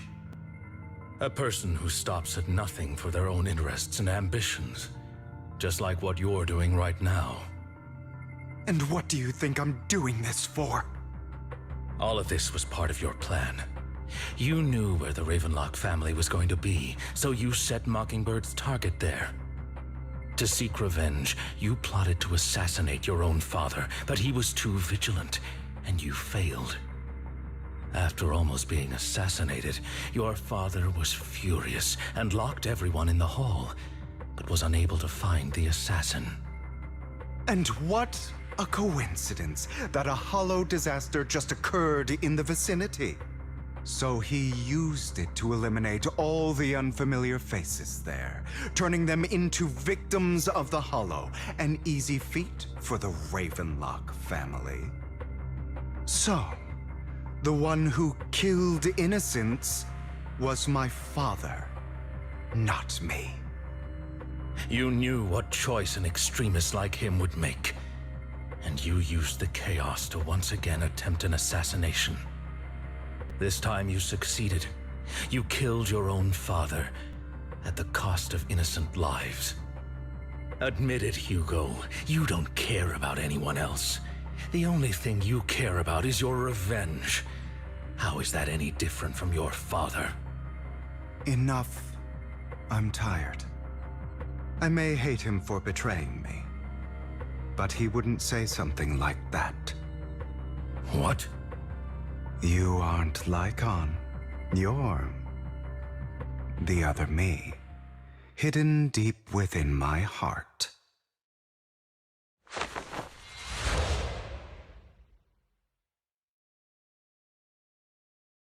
I've been waiting for you, my dear. It seems you've already grown accustomed to this place, even turning the tables on me. Just as you said, you are me, and I am you. There's no such thing as having an advantage over oneself. We are ultimately one and the same, forever inseparable. Then you should know what I want to say. When you and Lycaon split, you didn't even try to clear up the misunderstanding, didn't deny or argue against what he said. Because you realized that deep down, he was right about you. You just hadn't acted on it yet. Some people live only to bring more suffering into this world. Sometimes, murder is what brings justice back into this world. For that, I'm must stain these hands in blood. That's right. Just like what you said before you faked your death. Were those words really just an act? To slay the dragon, you must first become one with sharp claws, wending fangs. Anything. You know the truth better than anyone. If you hadn't hesitated and instead seized the first opportunity to kill your father, none of what followed would have happened. Innocent civilians wouldn't have died. Your partner wouldn't have lost an eye and both legs trying to save people.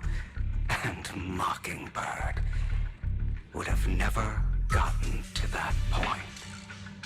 You can save more people. Save good people. Save more lives than the evil ones you take. I've spent countless hours in regret over that incident. So why not submit to your true nature? You want to be the judge, jury, and executioner of this world. And you can. I wasn't responsible for Father's death. The true mastermind is my uncle, Hartman. His schemes to kill the head of the family were all so he could take control. Mockingbird was simply unlucky enough to get caught up in it. So, for a behemoth like the Ravenlock family, with its roots so deep, a single person's death, regardless of who that person is, wouldn't change anything. Of course, whether it's Tops, the Mayflower family, or even the entire world, it's actually all the same. I refuse to be dragged down by pointless hatred any longer. You foolish, stubborn idiot. Do you understand the power of hatred? Have we not come this far precisely because of it? Or are you going to follow Lycaon and Jack's twisted logic? Come on. You don't actually trust anyone? Otherwise, why would you hide this whole scheme of faking your death from them?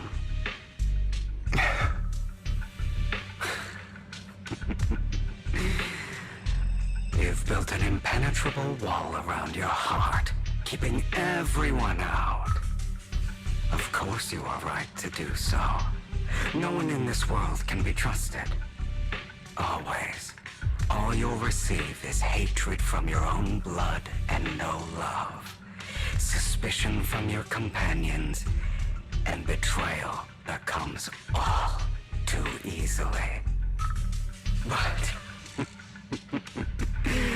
the most ridiculous thing is that you want them to trust you.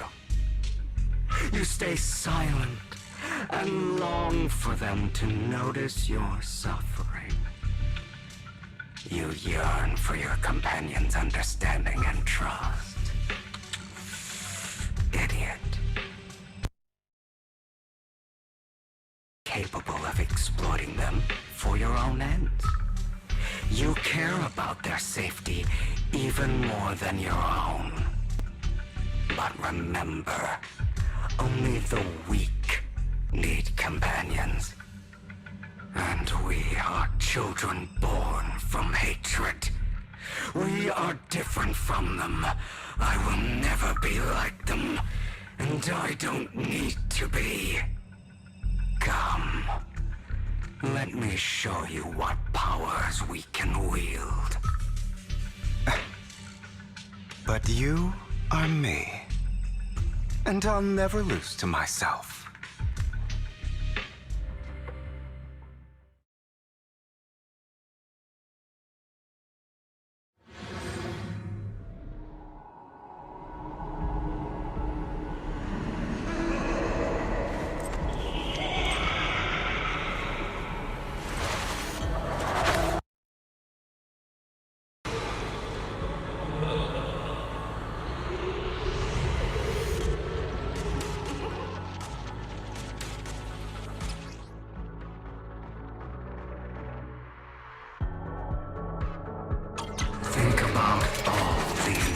justice you suffered.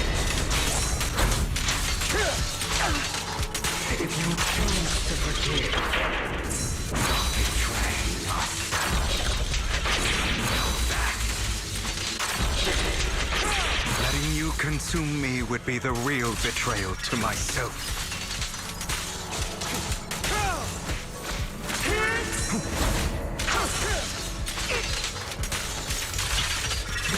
You're just afraid to live. My way. Beg for mercy.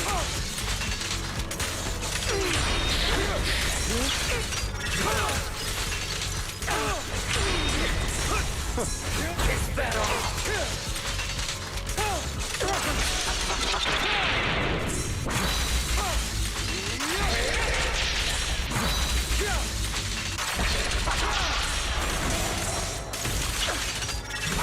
You're too scared to face your true self and what you truly desire. I have you now!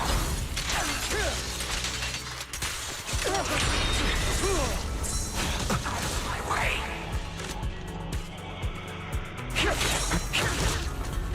Pathetic! Is that all?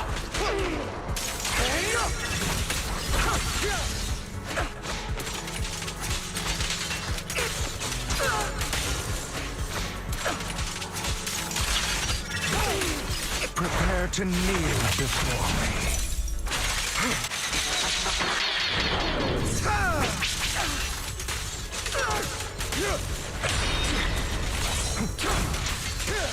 Beg for mercy!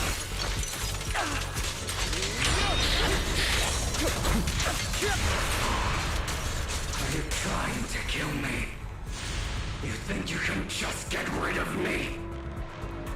Without me, you are nothing. For what it's worth, thank you. Don't be afraid. You and I are inseparable. You're part of me, just as I am part of you. Fancy words won't change anything.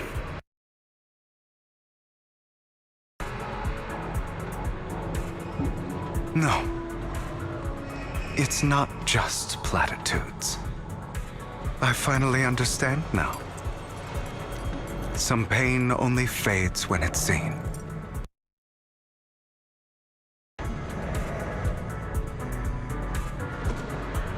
So I won't fight you anymore. I won't hate myself anymore. Weakness, hatred, malice, strength, forgiveness, justice.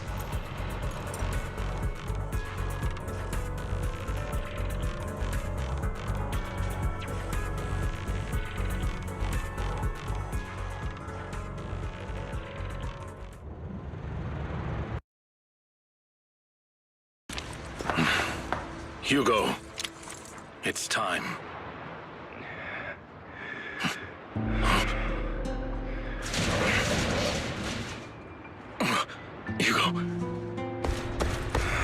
Hugo, you... Did I scare you? True. I won. No praise for me, my dearest partner.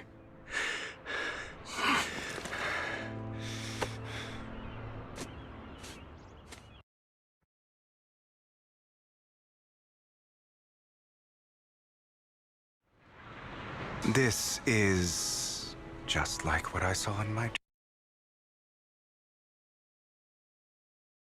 I guess there are still some lingering side effects.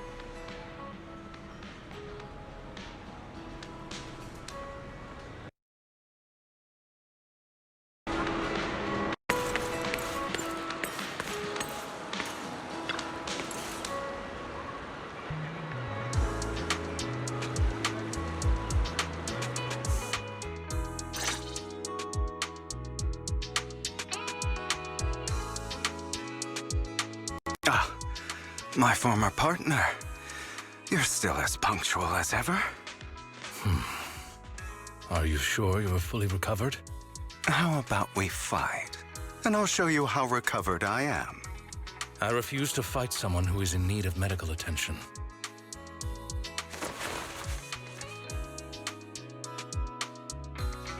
How thoughtful.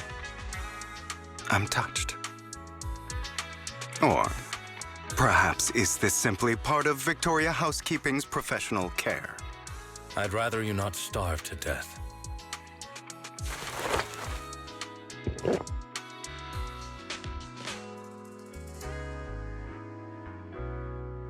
Not to your liking. I'm fairly certain this is the same kind as before. No. I've just gone too long without food. It feels a bit uncomfortable. Either way, thank you. Now tell me, what exactly happened in the warehouse? Just going a bit crazy from... you know what? Were you expecting anything else? But I did have a very long dream. A dream about many things from the past. If I had to put it into words, it would be like giving myself psychological therapy. You seem like you could benefit from some too. How about it? Want to book a session with me? Trust me, I'm a pro. Seems you really have recovered. Well, of course.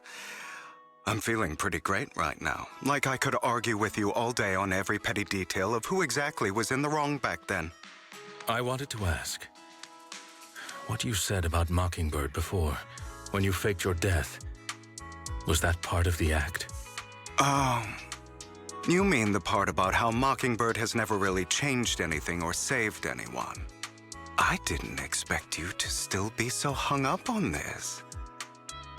Interesting. After all, it was you who chose to betray Mokingbird. To betray me. Just as I said before, I never considered Mokingbird a failure. Perhaps Mockingbird deviated from its origins, but it has its value. You shouldn't reject the things you've done. Or Mockingbird. I have contemplated this before. Yes. Mockingbird has helped some people and has genuinely managed to cause trouble for those who abuse their positions of power for evil. Yet those in high positions still possess immense resources, and the people we helped remain destitute and suffering, willing to become slaves to those in power for scraps. But just as you said, even if what we did was childishly idealistic and flawed, as little as we actually achieved, even the slightest change is by no means meaningless. Nothing holds more value to me than Mockingbird.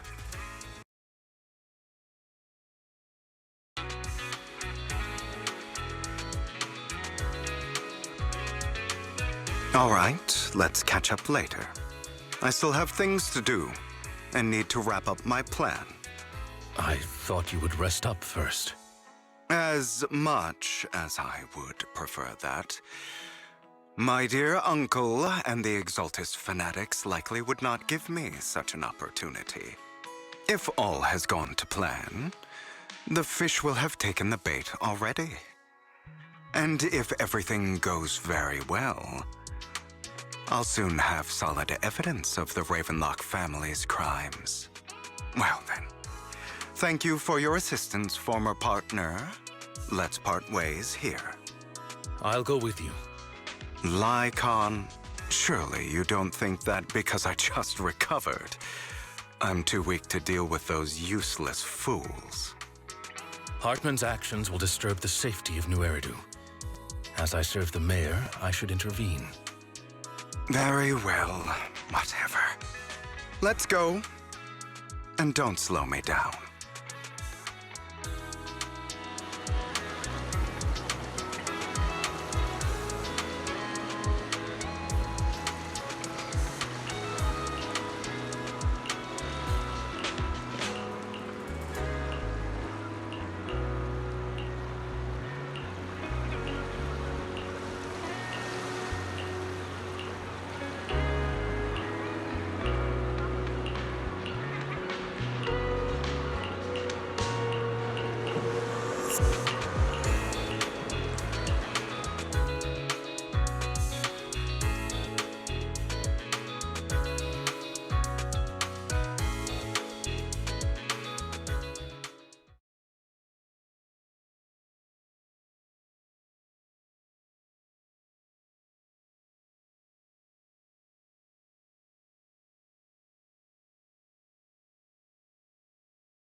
I'm sure you've heard about the missing workers from companies under the Ravenlock family, too.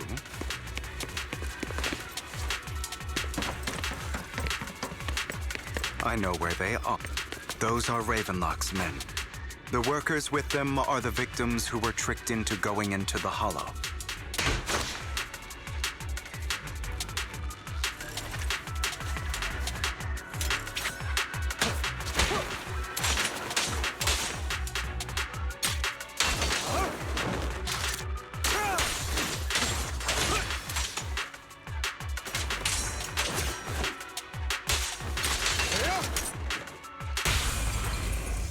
Go on. Come on, let's get them out of here.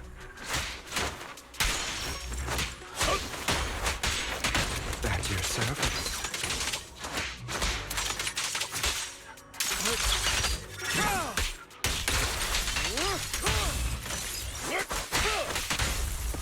What? Can't handle it?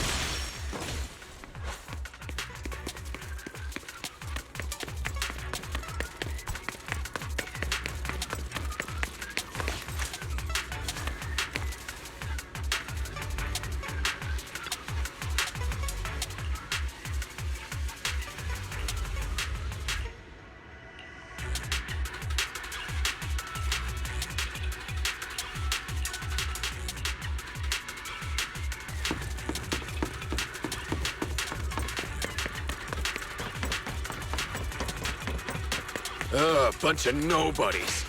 Annoying as hell. Kill them! You're welcome to try.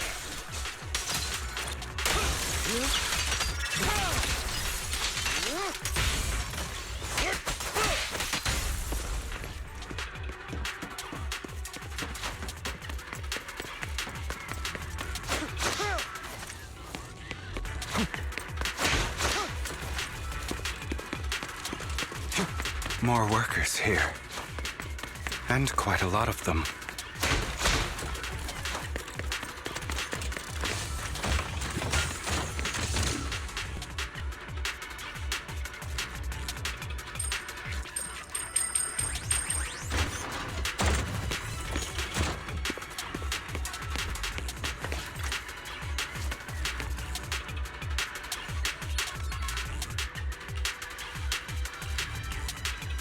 Is Hartman behind this, too? Of course. He threw them into the Hollow like offerings for the Exaltists.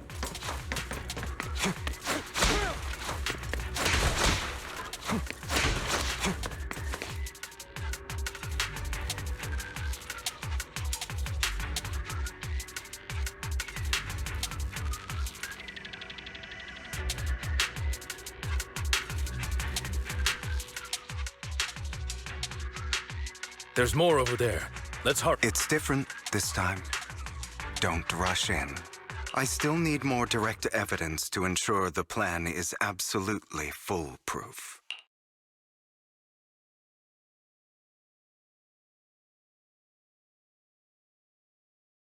The compensation you promised, it's all real, right? All we have to do is follow you into the Hollow for some simple tasks, and you'll give us a huge sum of dennies. It sounds real suspicious. Shut your trap. You keep yapping and asking questions. If this is all so suspicious, why were you so eager to sign up for it? Because I don't have a choice. My daughter was previously caught in the Hollow disaster and suffered severe corruption. The treatment costs have completely drained our family's savings. So that's why... It's the same for me. A serious illness at a senior age. I need the money. Who would risk taking a job like this unless they were desperate? I'll do it. No matter how suspicious. As long as I can get paid, I'll do anything. Even risk my life.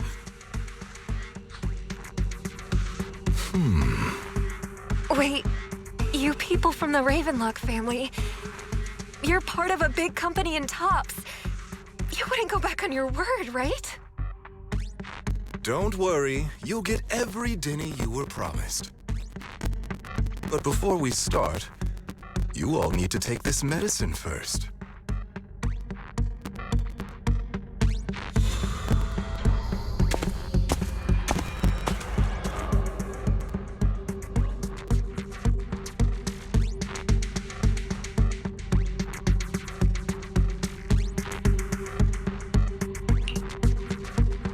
Bro, should we really be doing this already? These workers keep talking. We're wasting time like this. And the sooner they take it, the sooner it'll be over. Consider it an early release for them. What? You didn't say anything about having to take pills before. Look, this is good stuff, all right? It'll increase your ether aptitude. There's tons of people who'd kill for something like this. Exactly! You'll be working in the Hollow for several hours. This is essential medication. You have to take it before we continue. If you refuse, then you can forget about the job.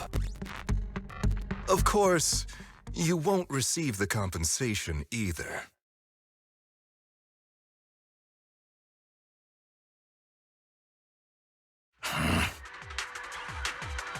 Lycaon, what are you doing? Rescuing those workers, of course. There's clearly something off about those pills. We can't let them take them. Now is not the right time. As I said, we need more evidence to ensure the plan works.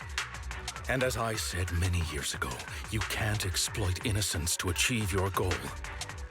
So that's how you see it. If that's not what you want me to think, then explain everything to me. All right. It's a little complicated, but simply put, these workers will be fine. Of course, it's your choice to trust me or not. But if you try to rush in, I will stop you. I trust you.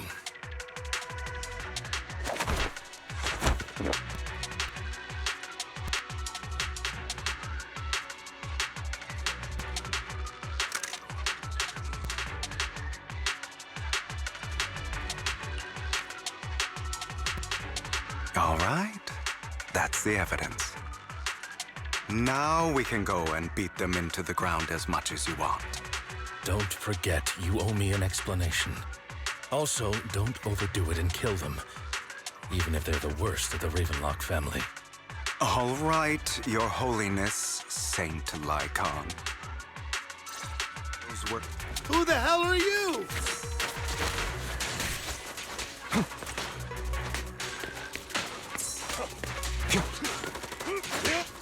Why don't you take a guess? We're the ones here to stop you.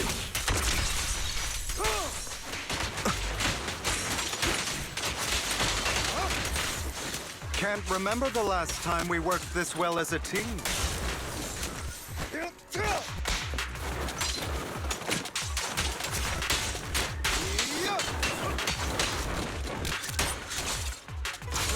Your legs, how are they feeling? I'm fine. Ross, to be honest, I think I prefer the way you used to fight.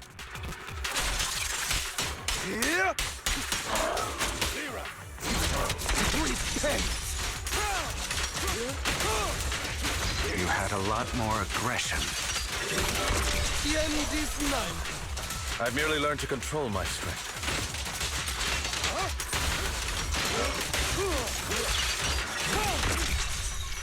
Let the party begin.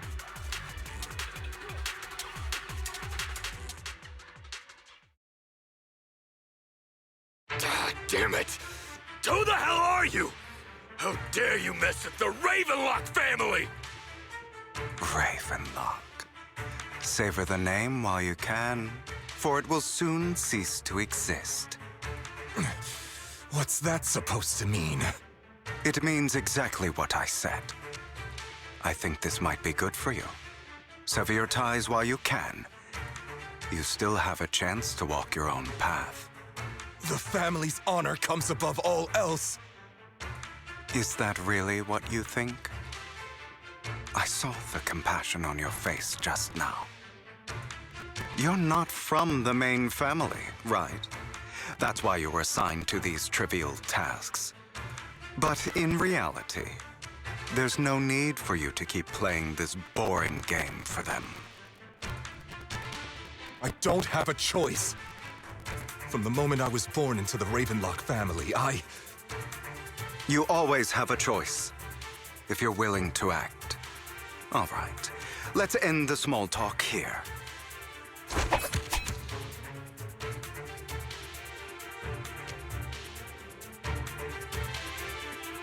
Don't worry, Lycaon. I didn't hit them too hard, just enough to keep them quiet. How's that? My acting's pretty good, right? As always, a certain someone should take some lessons from you. I'll leave the rest to you then. Okie dokie.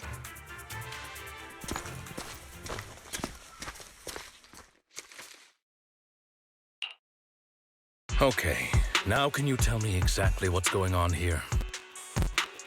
As you can see, that worker just now was actually an informant of mine. The pills were swapped out with vitamin tablets. Outside of this batch, some workers have already taken the actual substance Hartman has. But rest assured, the antidote for it is already in development. I found the best in the field to help, and with the data I collected before, we should have results soon. I wanted to ask. The reason you decided to lock yourself in a room and endure the effects of the drug, besides getting evidence, it was also to collect data on this drug in order to create an antidote, correct? It seems you're not completely beyond hope. I thought you were just being stubborn. Sometimes I wonder if you know me at all. Then, I have one last question. Why did you never tell me any of this back then?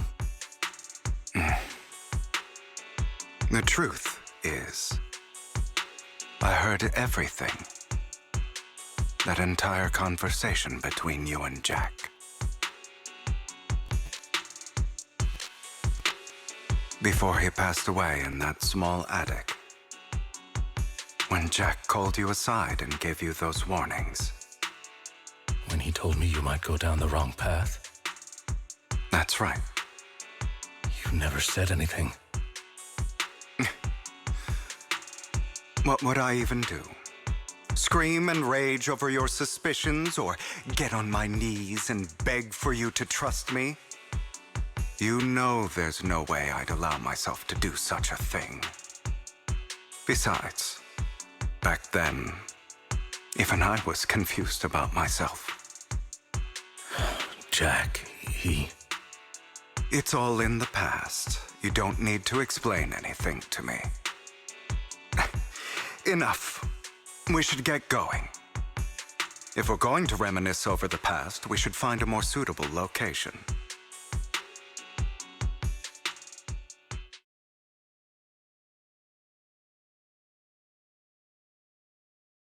Lycaon, that incident back then, I didn't do it. It was a scheme Hartman devised to take over the family. It was Hartman who killed my father, too. I only discovered the truth long after the fact.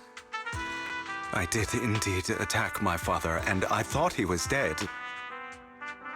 But he wasn't. I couldn't kill him. And even before that, if I hadn't hesitated, none of what followed would have happened. Even now, I still think they deserve death. But I no longer care to personally deliver that fate. They're beneath me. And I have more important things to do. You... I know we may never agree on that point, Lycaon. I once wanted to fight against those ugly truths that defined me, but I discovered that the more I rejected them, the more painful it became. So, I could only accept that crazed, hateful, and malicious side of myself. As long as I know I will never become like my father, like Hartman, that is enough for me. You've changed, but I think that might be a good thing. Don't patronize me. You've changed a lot too, compared to before.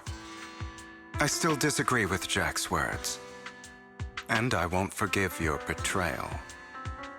I will walk the path I believe is right, even if I must tread over thorns and through the mud. But I will also allow you to walk your own path, Lycaon.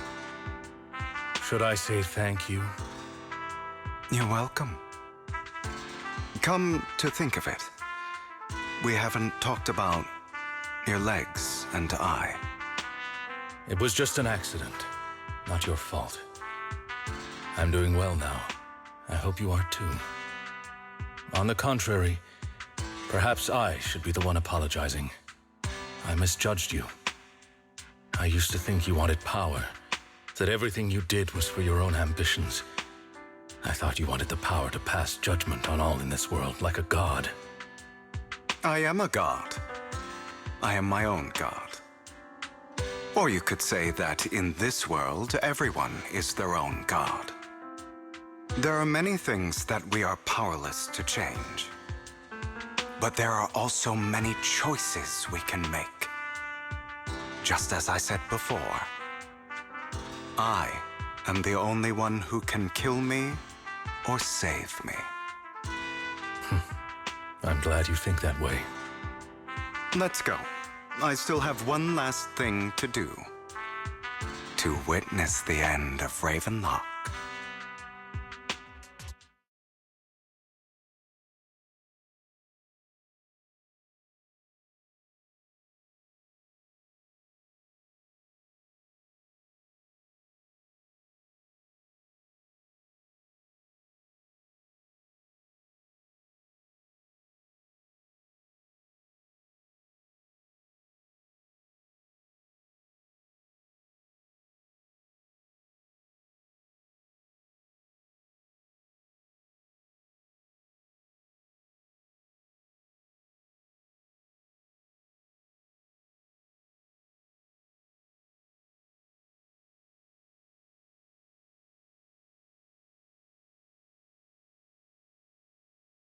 You really think you can take my place if I die?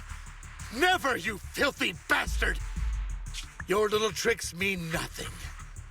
As long as the Ravenlock family stands, I can still get back on my feet. You still don't get it, do you?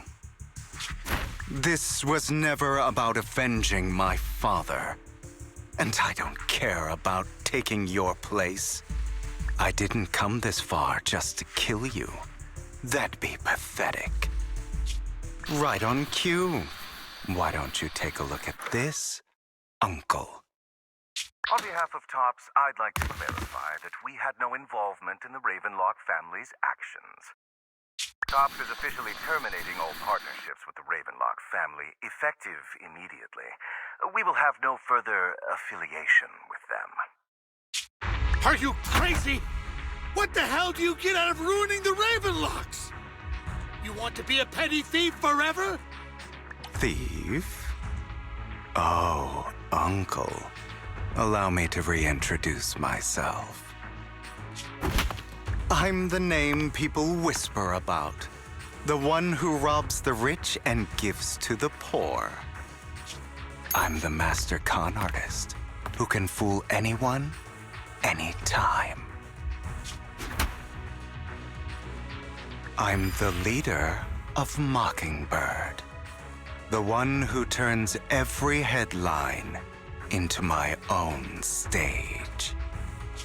I have friends who'd catch me if I fall, partners who'd shed tears for me, and allies who always have my back.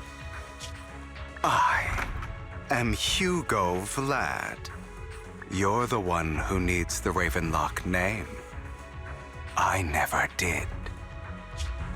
You ungrateful bastard! You should have never been born. You flatter me. Same goes for you, Uncle.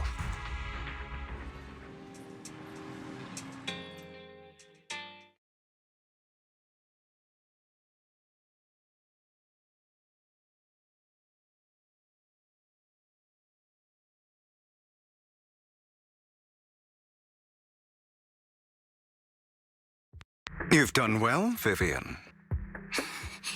You had better give me an explanation. And here I thought this would be a touching reunion. What's with all the anger? Hugo, I'm a member of Mockingbird too. And I mourned your death. Listen, Vivian.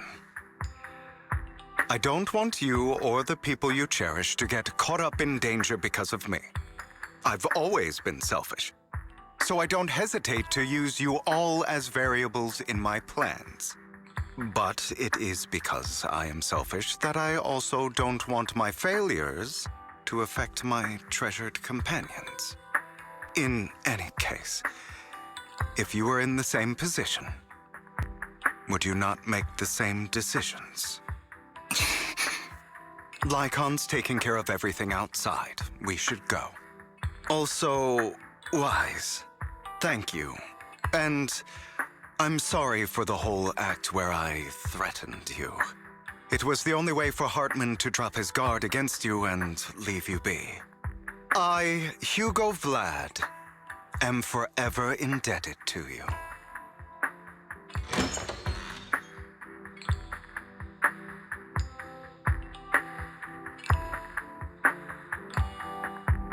Master Proxy, although it is late, there is some important intel that I must give you now.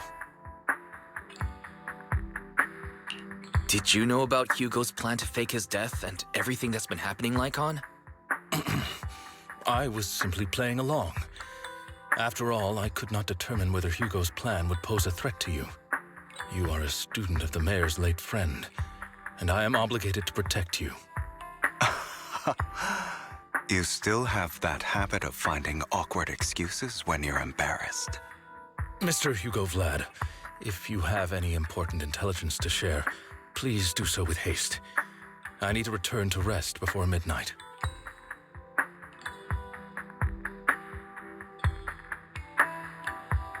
You two sure are, close? For the sake of a certain old fossil's sleep schedule, I'll keep it brief. I learned from Camille that Dina intends to embed the sacrifice core into the sacrifice. Apparently, it will make the sacrifice much stronger. Sacrifices created this way will not retain their minds and will indiscriminately attack all living beings, including their creator. So the Exaltists don't do this. It would bring them no benefit. But Dina's concoction can control people's minds.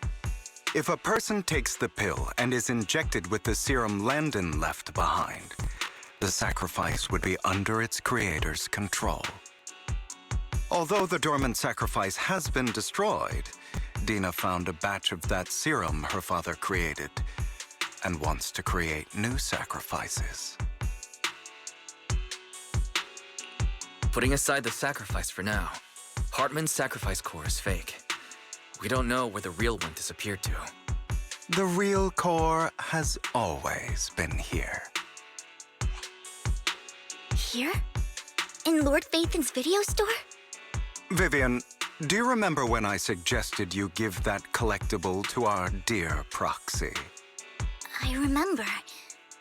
But that was just an ordinary pendant. And I've met the person who submitted it. She has absolutely no connection to the Exaltists. How about our dear Proxy take out that pendant so we can take a look?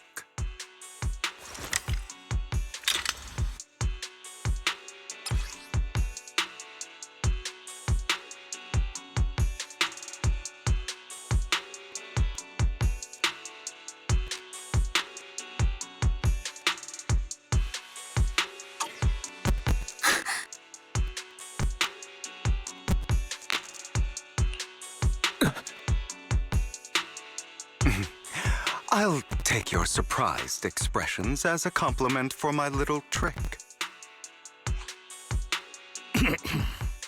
I will hand over this core to the mayor as agreed, since he fulfilled his promise to protect Vivian and the manager while I was pretending to be dead. I won't go back on my promises. No wonder the mayor would promote rhetoric favorable to Mockingbird. I can't believe I thought he was actually being sincere.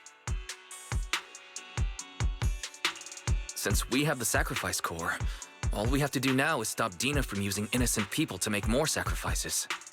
Yes, and we need to destroy the last batch of Landon's serum. Hopefully with no options left, Dina will give up her obsession. All right, that's the important stuff. I'm going to go and confirm where Landon's serum's been stashed. I'll contact you again once I have something.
Landon's stash should be somewhere nearby.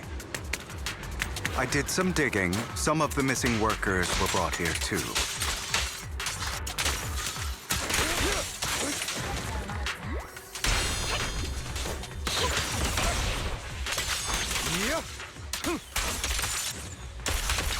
Dina's getting ready to make her move. Don't worry, we'll clear them out.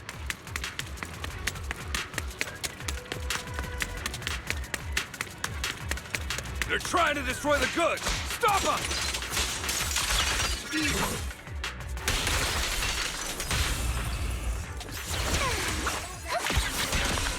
We need to take care of the guards first. Some of the serum is stored in this warehouse.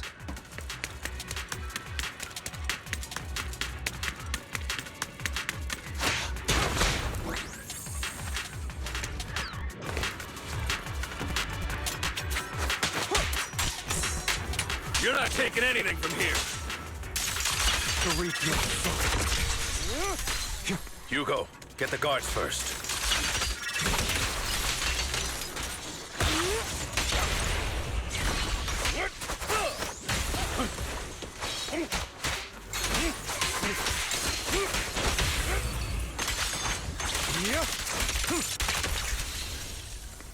You just stepped into your own grave!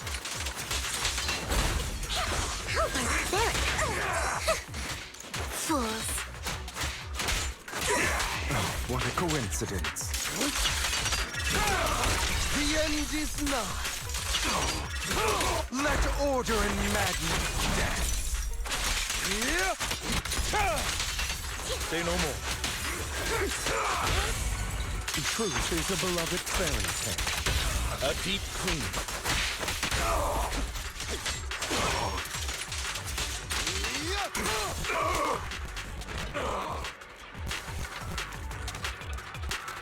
I'll take you.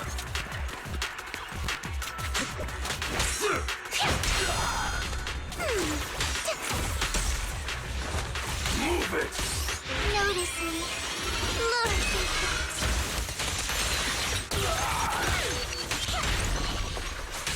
I'll bite your throat out.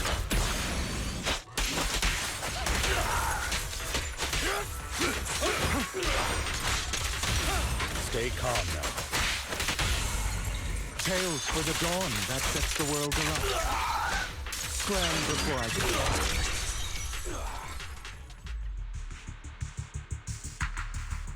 More of Landon's serum survives than expected. Fortunately, since they're still here, it means Dina hasn't executed the final step of her plan. There's likely a lot more stashed around here, and we have yet to locate the missing people. Our actions here won't go unnoticed. Perhaps they're making plans to deal with us on their side.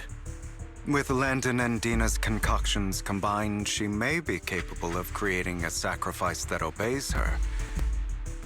If it comes to that, this will get far more troublesome.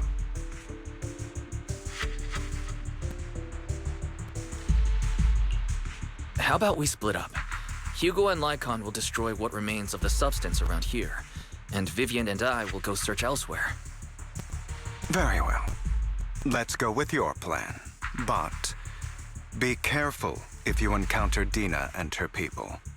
According to Camille, she's absolutely obsessed with completing her father's dying wish. Who knows what she may try? Let's part ways here for now. And perhaps the other manager could use Eos to guide us. Sure. I've been feeling way better these past few days, so just leave it to me. It's only now that I realize how fortunate we are to have two Lord Faithins. Yeah, but I feel like our work's doubled. In the past, Wise and I would only ever work on the same route. Greater power means more responsibility. And in any case, I'm sure the mayor would be able to provide double compensation. He's a very generous person, after all. Right, Lycaon?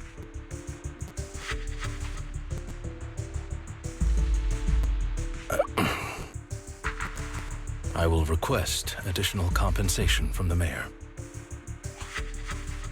It's not about compensation. It's just... I'm still not used to us being separated in the Hollow, so I'm worried about Wise's safety. Oh, but I have no doubt in your abilities. I just haven't gotten used to it yet.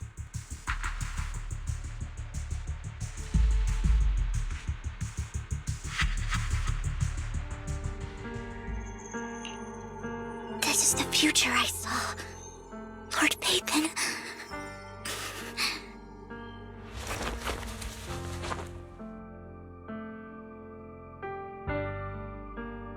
I'm sorry. This time, I will make sure the future I saw does not come to pass. I don't want to bring you misfortune. That's all I wish for.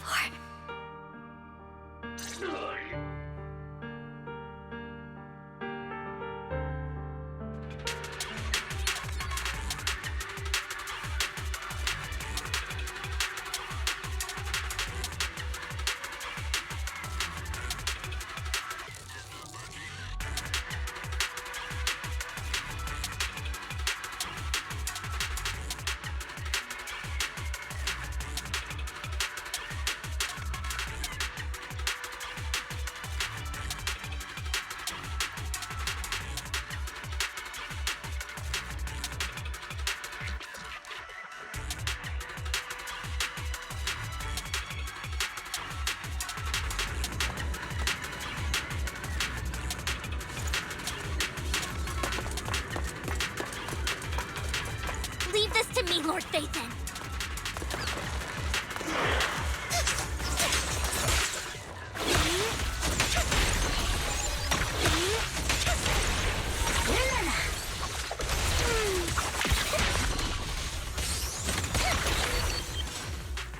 Fool. Lord Phaethon, there might be more serum here. Don't touch me.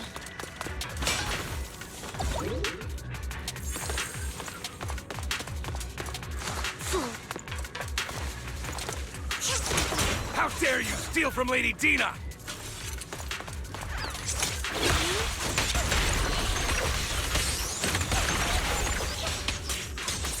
I'll try to go easy on you. No promises.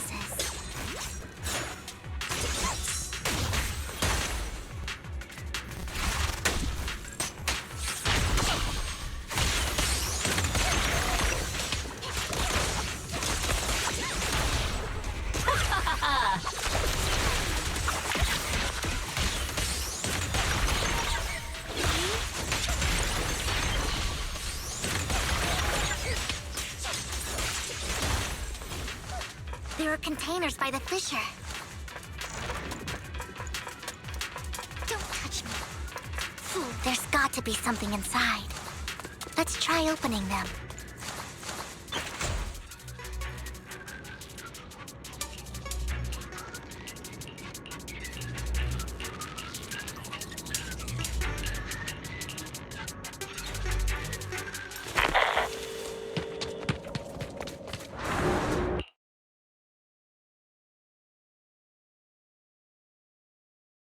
It must have been tough for you to find this place. Vivian, if you had stayed out of it, I wouldn't be so eager to get rid of you. Those people have been taken to safety. You're all out of options. They're just mere test subjects. So what if they get away? There will always be people consumed by greed, and therefore, they will come willingly to me. In any case, what are a few sacrifices in comparison to the completion of Father's grand ambition? Dina, you deceived those people. They didn't come willingly to you. You tricked them, just like Landon did back then. Deceived? Father gave hope to those who had everything taken from them by the Hollows. Vivian, you once rejoiced at the hope Father offered you, too. Before Father took you in, you were no more than an omen of disaster that no one wanted. It was Father who gave you shelter and a purpose for existing. Do you remember the first time you bestowed a blessing under Father's guidance? How did you feel when that person looked at you with adoration and gratefulness? That was the first time you felt hope. Like your existence had a purpose, right? Don't forget that it was Father who, through what you call deception, gave you hope. And you, what have you done? You basked in Father's attention and everyone's adoration, only to destroy everything. Do you think that by leaving the Exaltists, those people will live better lives? Of course not. Those who suffered under the Hollows will only continue on as walking corpses, without the hope Father gave them. Do you really think you're some sort of savior, Vivian? In the end, you're just an ungrateful brat who brings misfortune to those around her. It was you who destroyed everyone's hope. Not everyone wants to live in false hope, Dina. You say it's because of greed that people willingly become your sacrifices. Perhaps those people aren't entirely virtuous. But that greed is just wanting to live a better life beyond the Hollows. What you and Landon have done was never about giving people hope, but exploiting it. Stop lying to yourself. Deep down, you know what Landon did was cruel. No. Back then, when Landon wanted to inject you with the serum, the fear in your face was as plain as day. I saw it all clearly. If all of this is as righteous as you claim, then why did you make such an expression, Dina? Don't look at me with such pity! Father did nothing wrong. All of this is to make something of the Hollows other than disaster. That's everyone's only hope. Dina, it's not too late to stop. Stop living in this lie. You know what would happen if a sacrifice loses control and escapes the Hollow. It's not the Hollows that are to blame for those people's deaths, but the hope you keep talking about. That will cause more despair and claim more lives. That is merely the necessary sacrifice to accomplish a greater goal. No one deserves to be a sacrifice. Your hypocritical magnanimity disgusts me. I can always go and get more test subjects if they've escaped. And I will be able to replicate Father's serum with enough time. With you gone, I'll be able to complete Father's gift to the Creator and fulfill his last wish. Camille, release the failed subjects.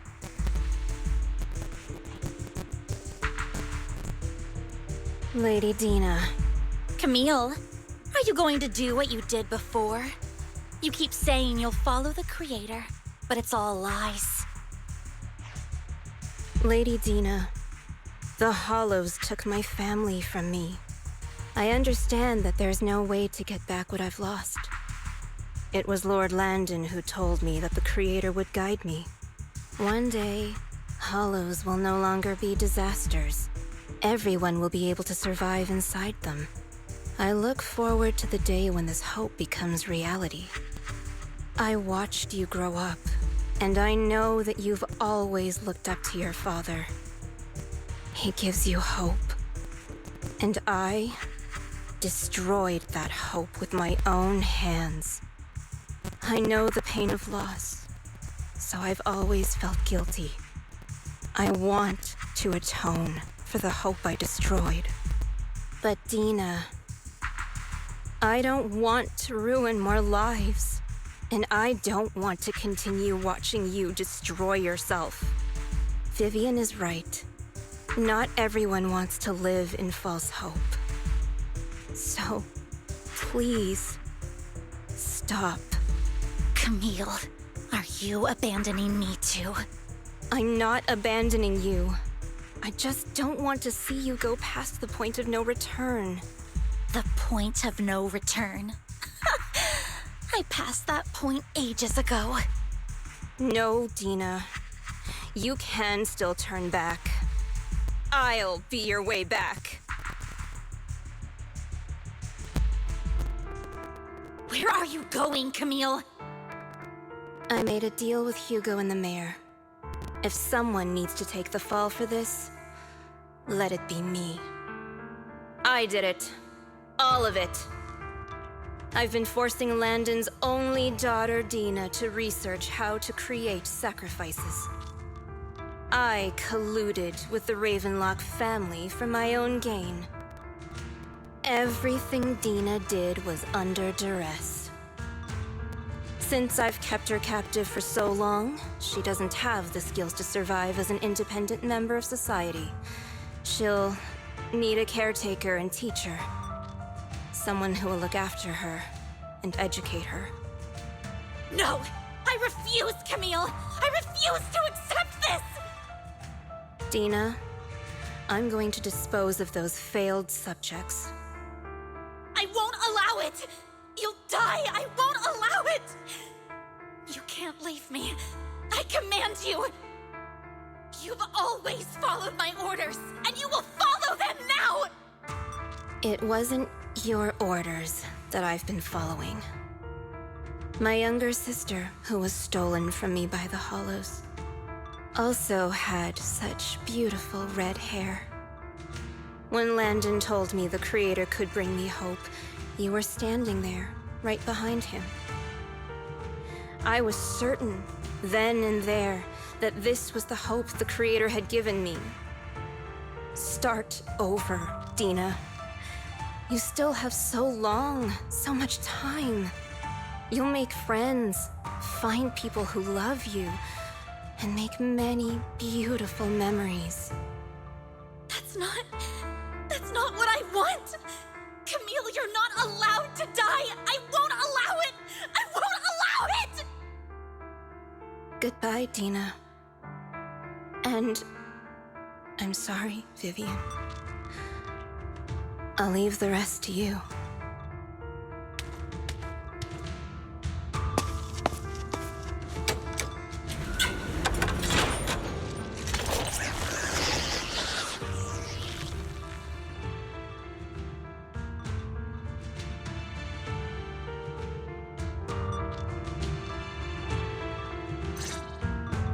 Let's take out these ethereals first. Don't you know? Take my trust. We can't let Camille's efforts go to waste.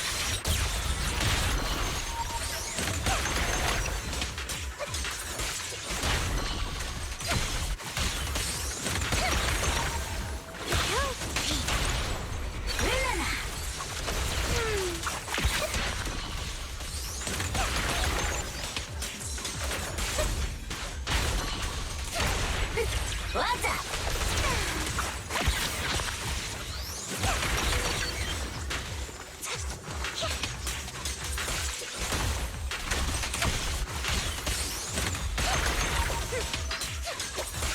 Better not get my trust.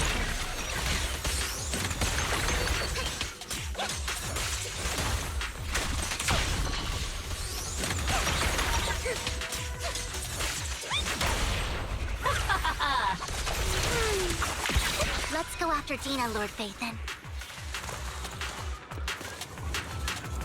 They must...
Are you satisfied now, Vivian? You were the one who brought yourself to this point. You're saying this is all my fault? Losing my father, losing Camille. I wish you had never come into my life. At first, when Father brought you home, I was happy. There are so many Exaltists, yet Father never allowed me to get too close with any of them. I never had any friends either. But when Father brought you back, he told me to take good care of you, that you were my first friend.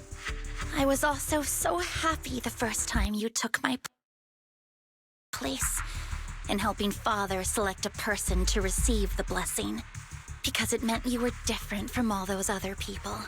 You could stay with me. But soon, I grew jealous. You took the attention that should have belonged to me. You even took Father's love from me. It's only because of my ability that Landon... I know, but... Vivian, jealousy is something you cannot control. Of course, the same goes for fear and hatred. I was terrified that one day you would look at me and shed tears. I knew if that day ever came, Father would not hesitate to force the blessing upon me. And when that day did come, I hated you for causing my father's death. Tina, you knew everything about what happened back then, so... why are you still defending Landon? And why didn't you tell me back then? If I had known earlier, maybe I could have found a way. Because it's the only thing that makes me more special than you, no? It proves I had Father's trust. I was more useful to him. Vivian, you said you wandered without a home ever since you were young, hated by anyone you encountered. You were happy to gain recognition from everyone and help Father when you were among the Exaltists.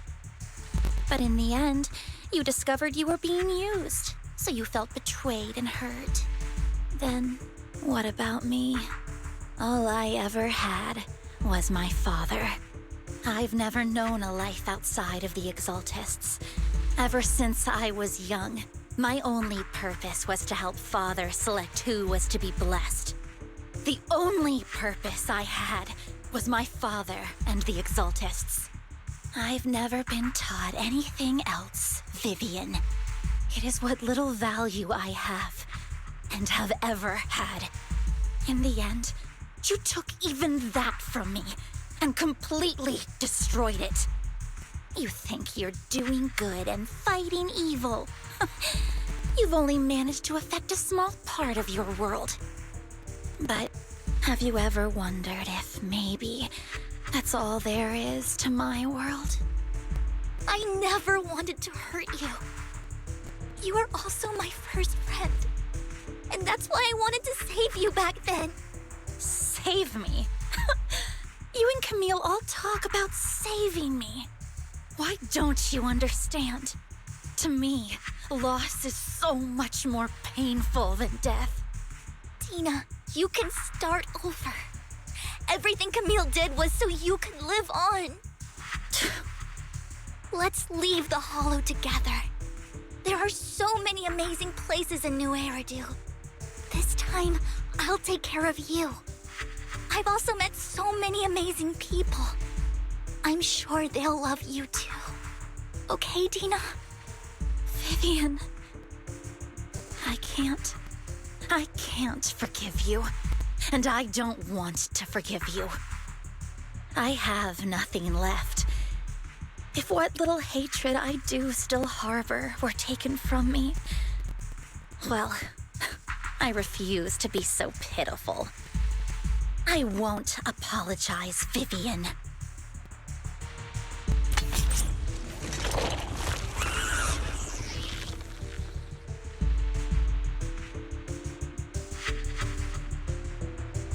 I don't want to hate myself, so I can only hate you for killing my father, and hate Camille for leaving me. That's just the kind of person I am. Hateful and despicable. I refuse to owe anyone anything. I refuse to feel regret. I won't. Vivian, I will keep hating you. I will take all who are precious to you, I will also hate Camille, so I won't do as she wished and start a new life. Vivian, if you had never existed, if I had never, you would be... Lord Phaethon, please do not interfere. She was my first friend. I'm going to bid her farewell.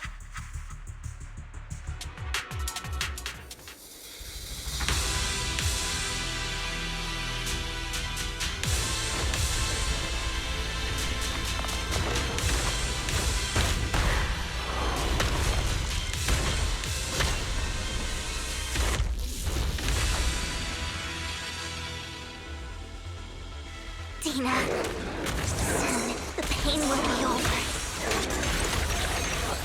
Lord Phaethon, don't come any closer!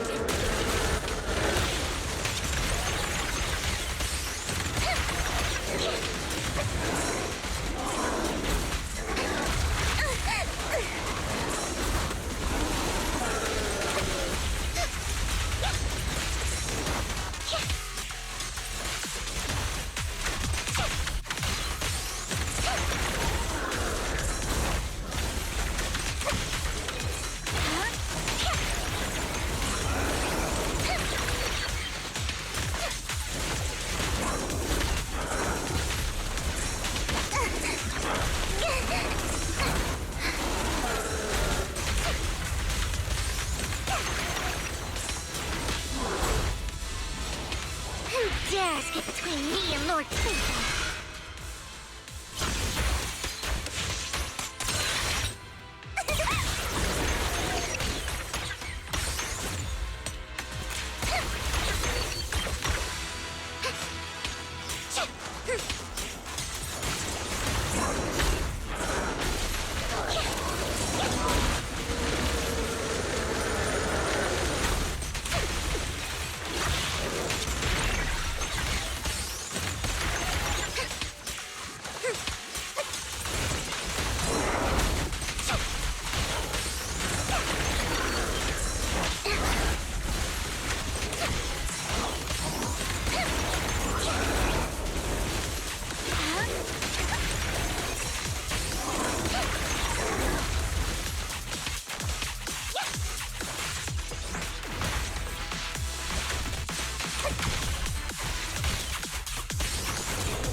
Vivian, behind you!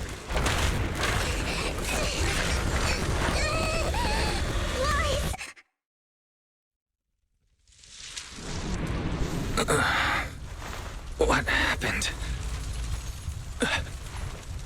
What the...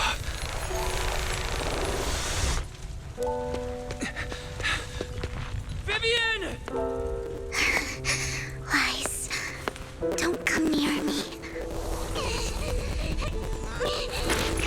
This is my own choice.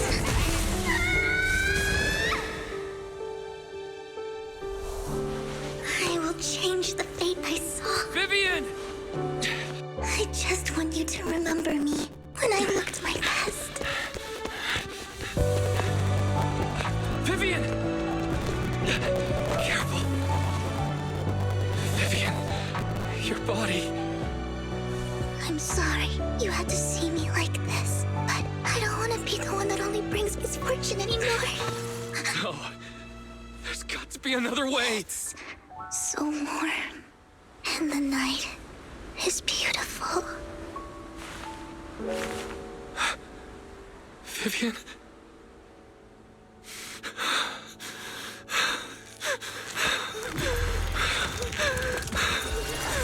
No! It can't end like this!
Wise.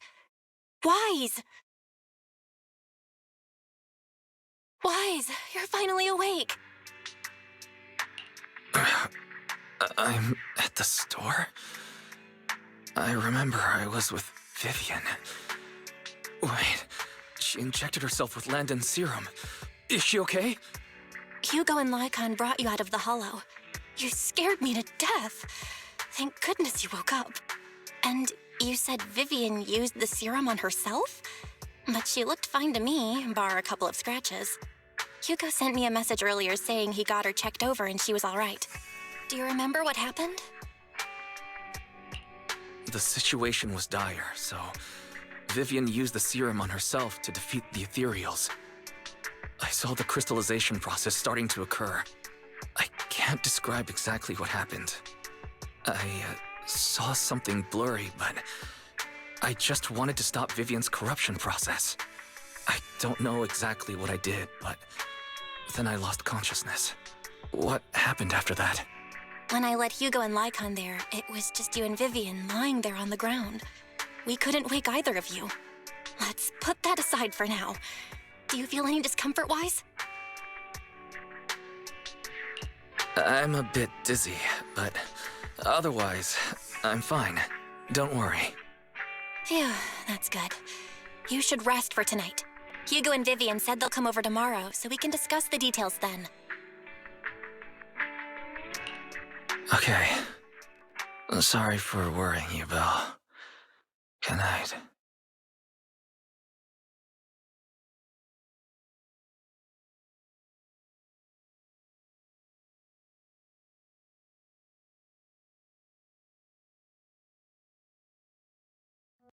Lord Phaethon! How are you feeling? No headaches? Leg pains? Heart palpitations? Loss of appetite? Vivian? I was just so worried. Sorry. Anyway, Lord Phaethon, I'm so glad you're okay. What happened this time was all my fault. Things were dire, and you did what you had to. Plus, if it weren't for you, we wouldn't be here now. So what happened? Wise said he saw the crystallization process start. But I didn't see anything through Eos. Hugo? Lycaon? Did either of you guys see it?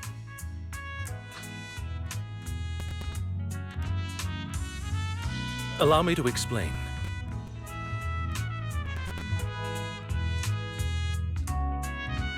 Miss Vivian told us what happened after she awoke, and the mayor arranged a full medical checkup for her. Based on the results, Miss Vivian indeed shows mild corruption sequela. But if the crystallization process had already started, the lingering effects should be far more severe. To be precise, if the process had already reached the point of mass surface crystallization, it should have taken no time at all to become an ethereal. So, the mayor theorizes that it was the etheric energy within Master Proxy's body that affected Vivian's condition and the surrounding etheric particles, causing Vivian's corruption to recede. Essentially, corruption is a reaction between the etheric particles inside the body and in the surrounding environment. Therefore, it's not necessarily irreversible, just that currently our mainstream method of defense is prevention. I'm having a hard time believing that, even if it's coming from you, Lycaon. It's almost like you're claiming I can manipulate etheric energy. Master Proxy, you are special. This is a gift your teacher left you. A gift from our teacher? How come I never knew about it? I don't know all the details, so I cannot explain everything to you. My apologies. However, Miss Yixuan might be able to answer some of your questions. She will visit you sometime soon, so please feel free to ask her any questions you may have. She has quite an eccentric personality. If she causes you any inconvenience... Can I file a complaint about her with you if she does? Master Proxy, you have always been a people person, so I trust you will handle things just fine. The way you said that just makes me more worried. In any case, the mayor has asked me to give everyone his most sincere gratitude. Unfortunately, the mayor could not come personally, but has promised everyone a favor. Provided it's within his means, he will offer his unconditional assistance once. There is no time limit on this favor. Unconditional, What if I wanted his position as mayor? If that is what you desire, then the mayor and his subordinates will be first in line to vote for you in the next election. As for the other votes, you'll have to work for them on your own. But should you assume office, I hope you take full responsibility for handling all day-to-day matters and lead by example. By sheer happenstance, the mayor has provided you with a copy of his current assignment, the City Waste Sorting and Processing proposal. Old fox.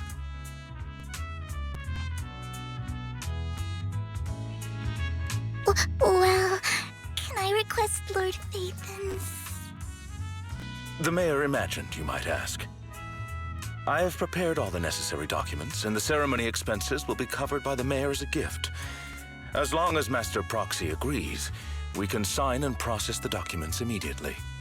But this matter requires mutual consent and cannot involve coercion, confinement, or one party's lack of consciousness. Stop! I would never do that to Lord Phaethon! Probably. At least not today. As for you, Master Proxies, the mayor has some sense of what you desire. That said, he hopes you might speak with Miss Yixuan first before you decide the timing of that favor.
I did not expect that such a spiritual entity would exist here.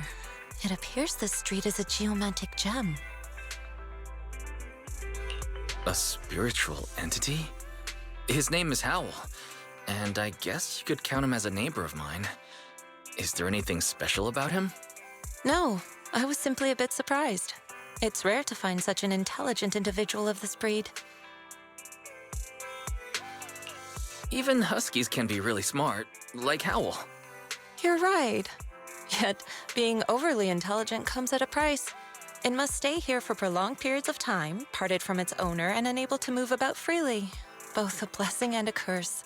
However, it seems quite happy. We've strayed a bit off topic. Since you're back, let's discuss our partnership.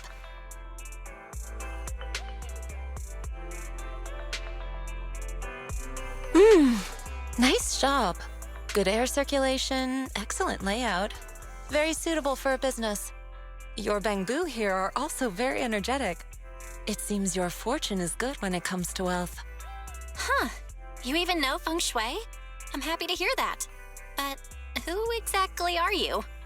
I suppose this is our first official meeting since parting ways in the Hollow. Now that both of you are present, allow me to reintroduce myself. My name is Yi Xuan, a mystic from Yunquei Summit. Mystic? Like those people in movies who can tell your fortune and go around blessing people? This is my first time meeting one in real life. But what's Yunquei Summit? Any details you can give? Just an ordinary sect of the mystic arts. Our disciples travel all across New Eridu and sometimes collaborate with authorities.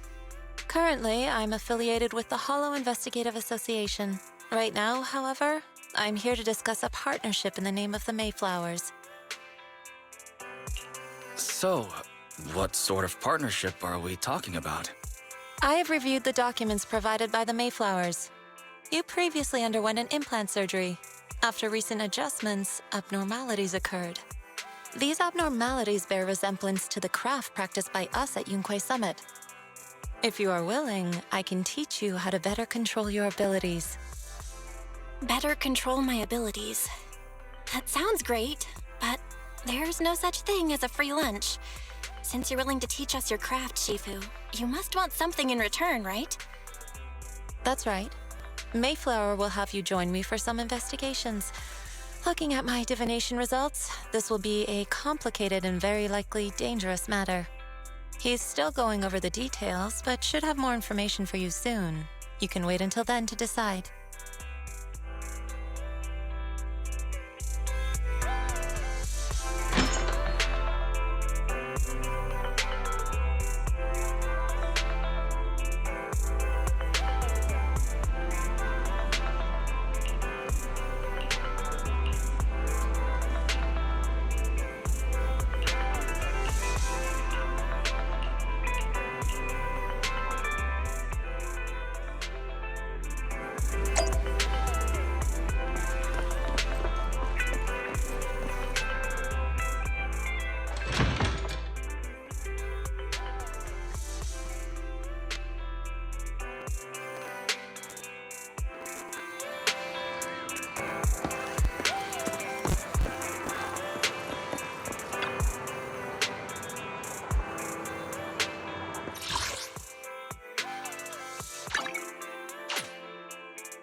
fortune!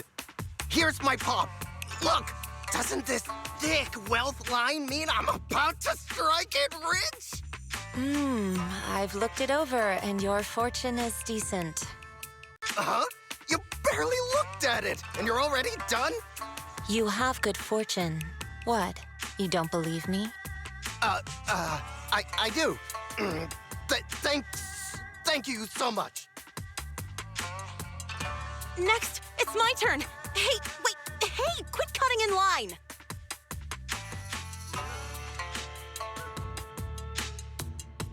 So this is where you were.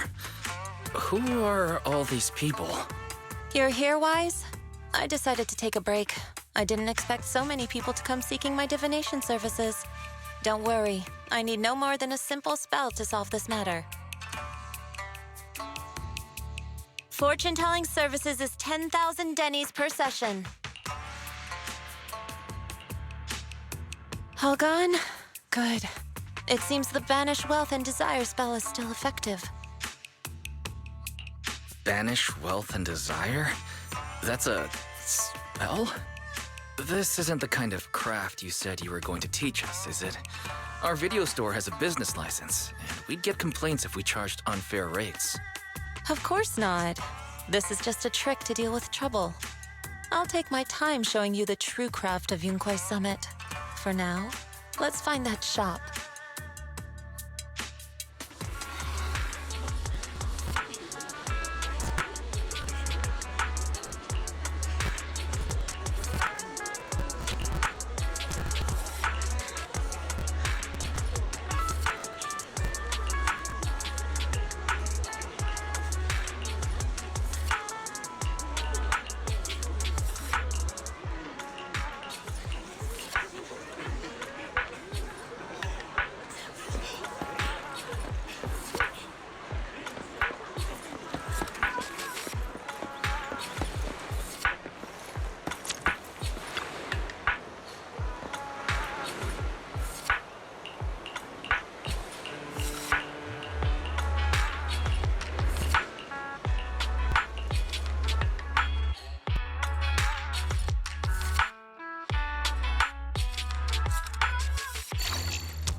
Yishuan Shifu, the store is right up ahead.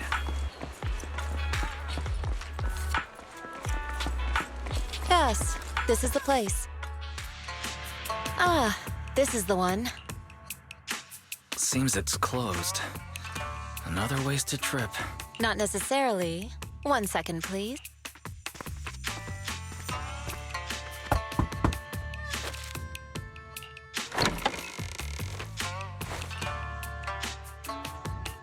Huh? Is there someone inside? Relax. The boss prefers to do business with people they know. They like their peace and quiet, so they rarely open for customers. I'm an old acquaintance and just wanted to retrieve something. What a strange private business. Shifu, what exactly are you retrieving? Just some things needed for our future investigations. You'll know in time. Really? Shifu, I feel like you're always so mysterious. Rest assured, I'm not hiding anything from you. It's simply because the correct time has not yet arrived, so there is no need to rush. Since we've already obtained what we came for, let's part ways here. There will be plenty of time in the future. We will certainly meet again.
misfortune, close gate, safety.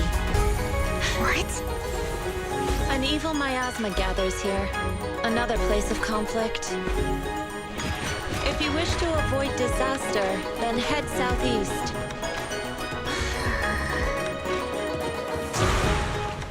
Now. Thank you.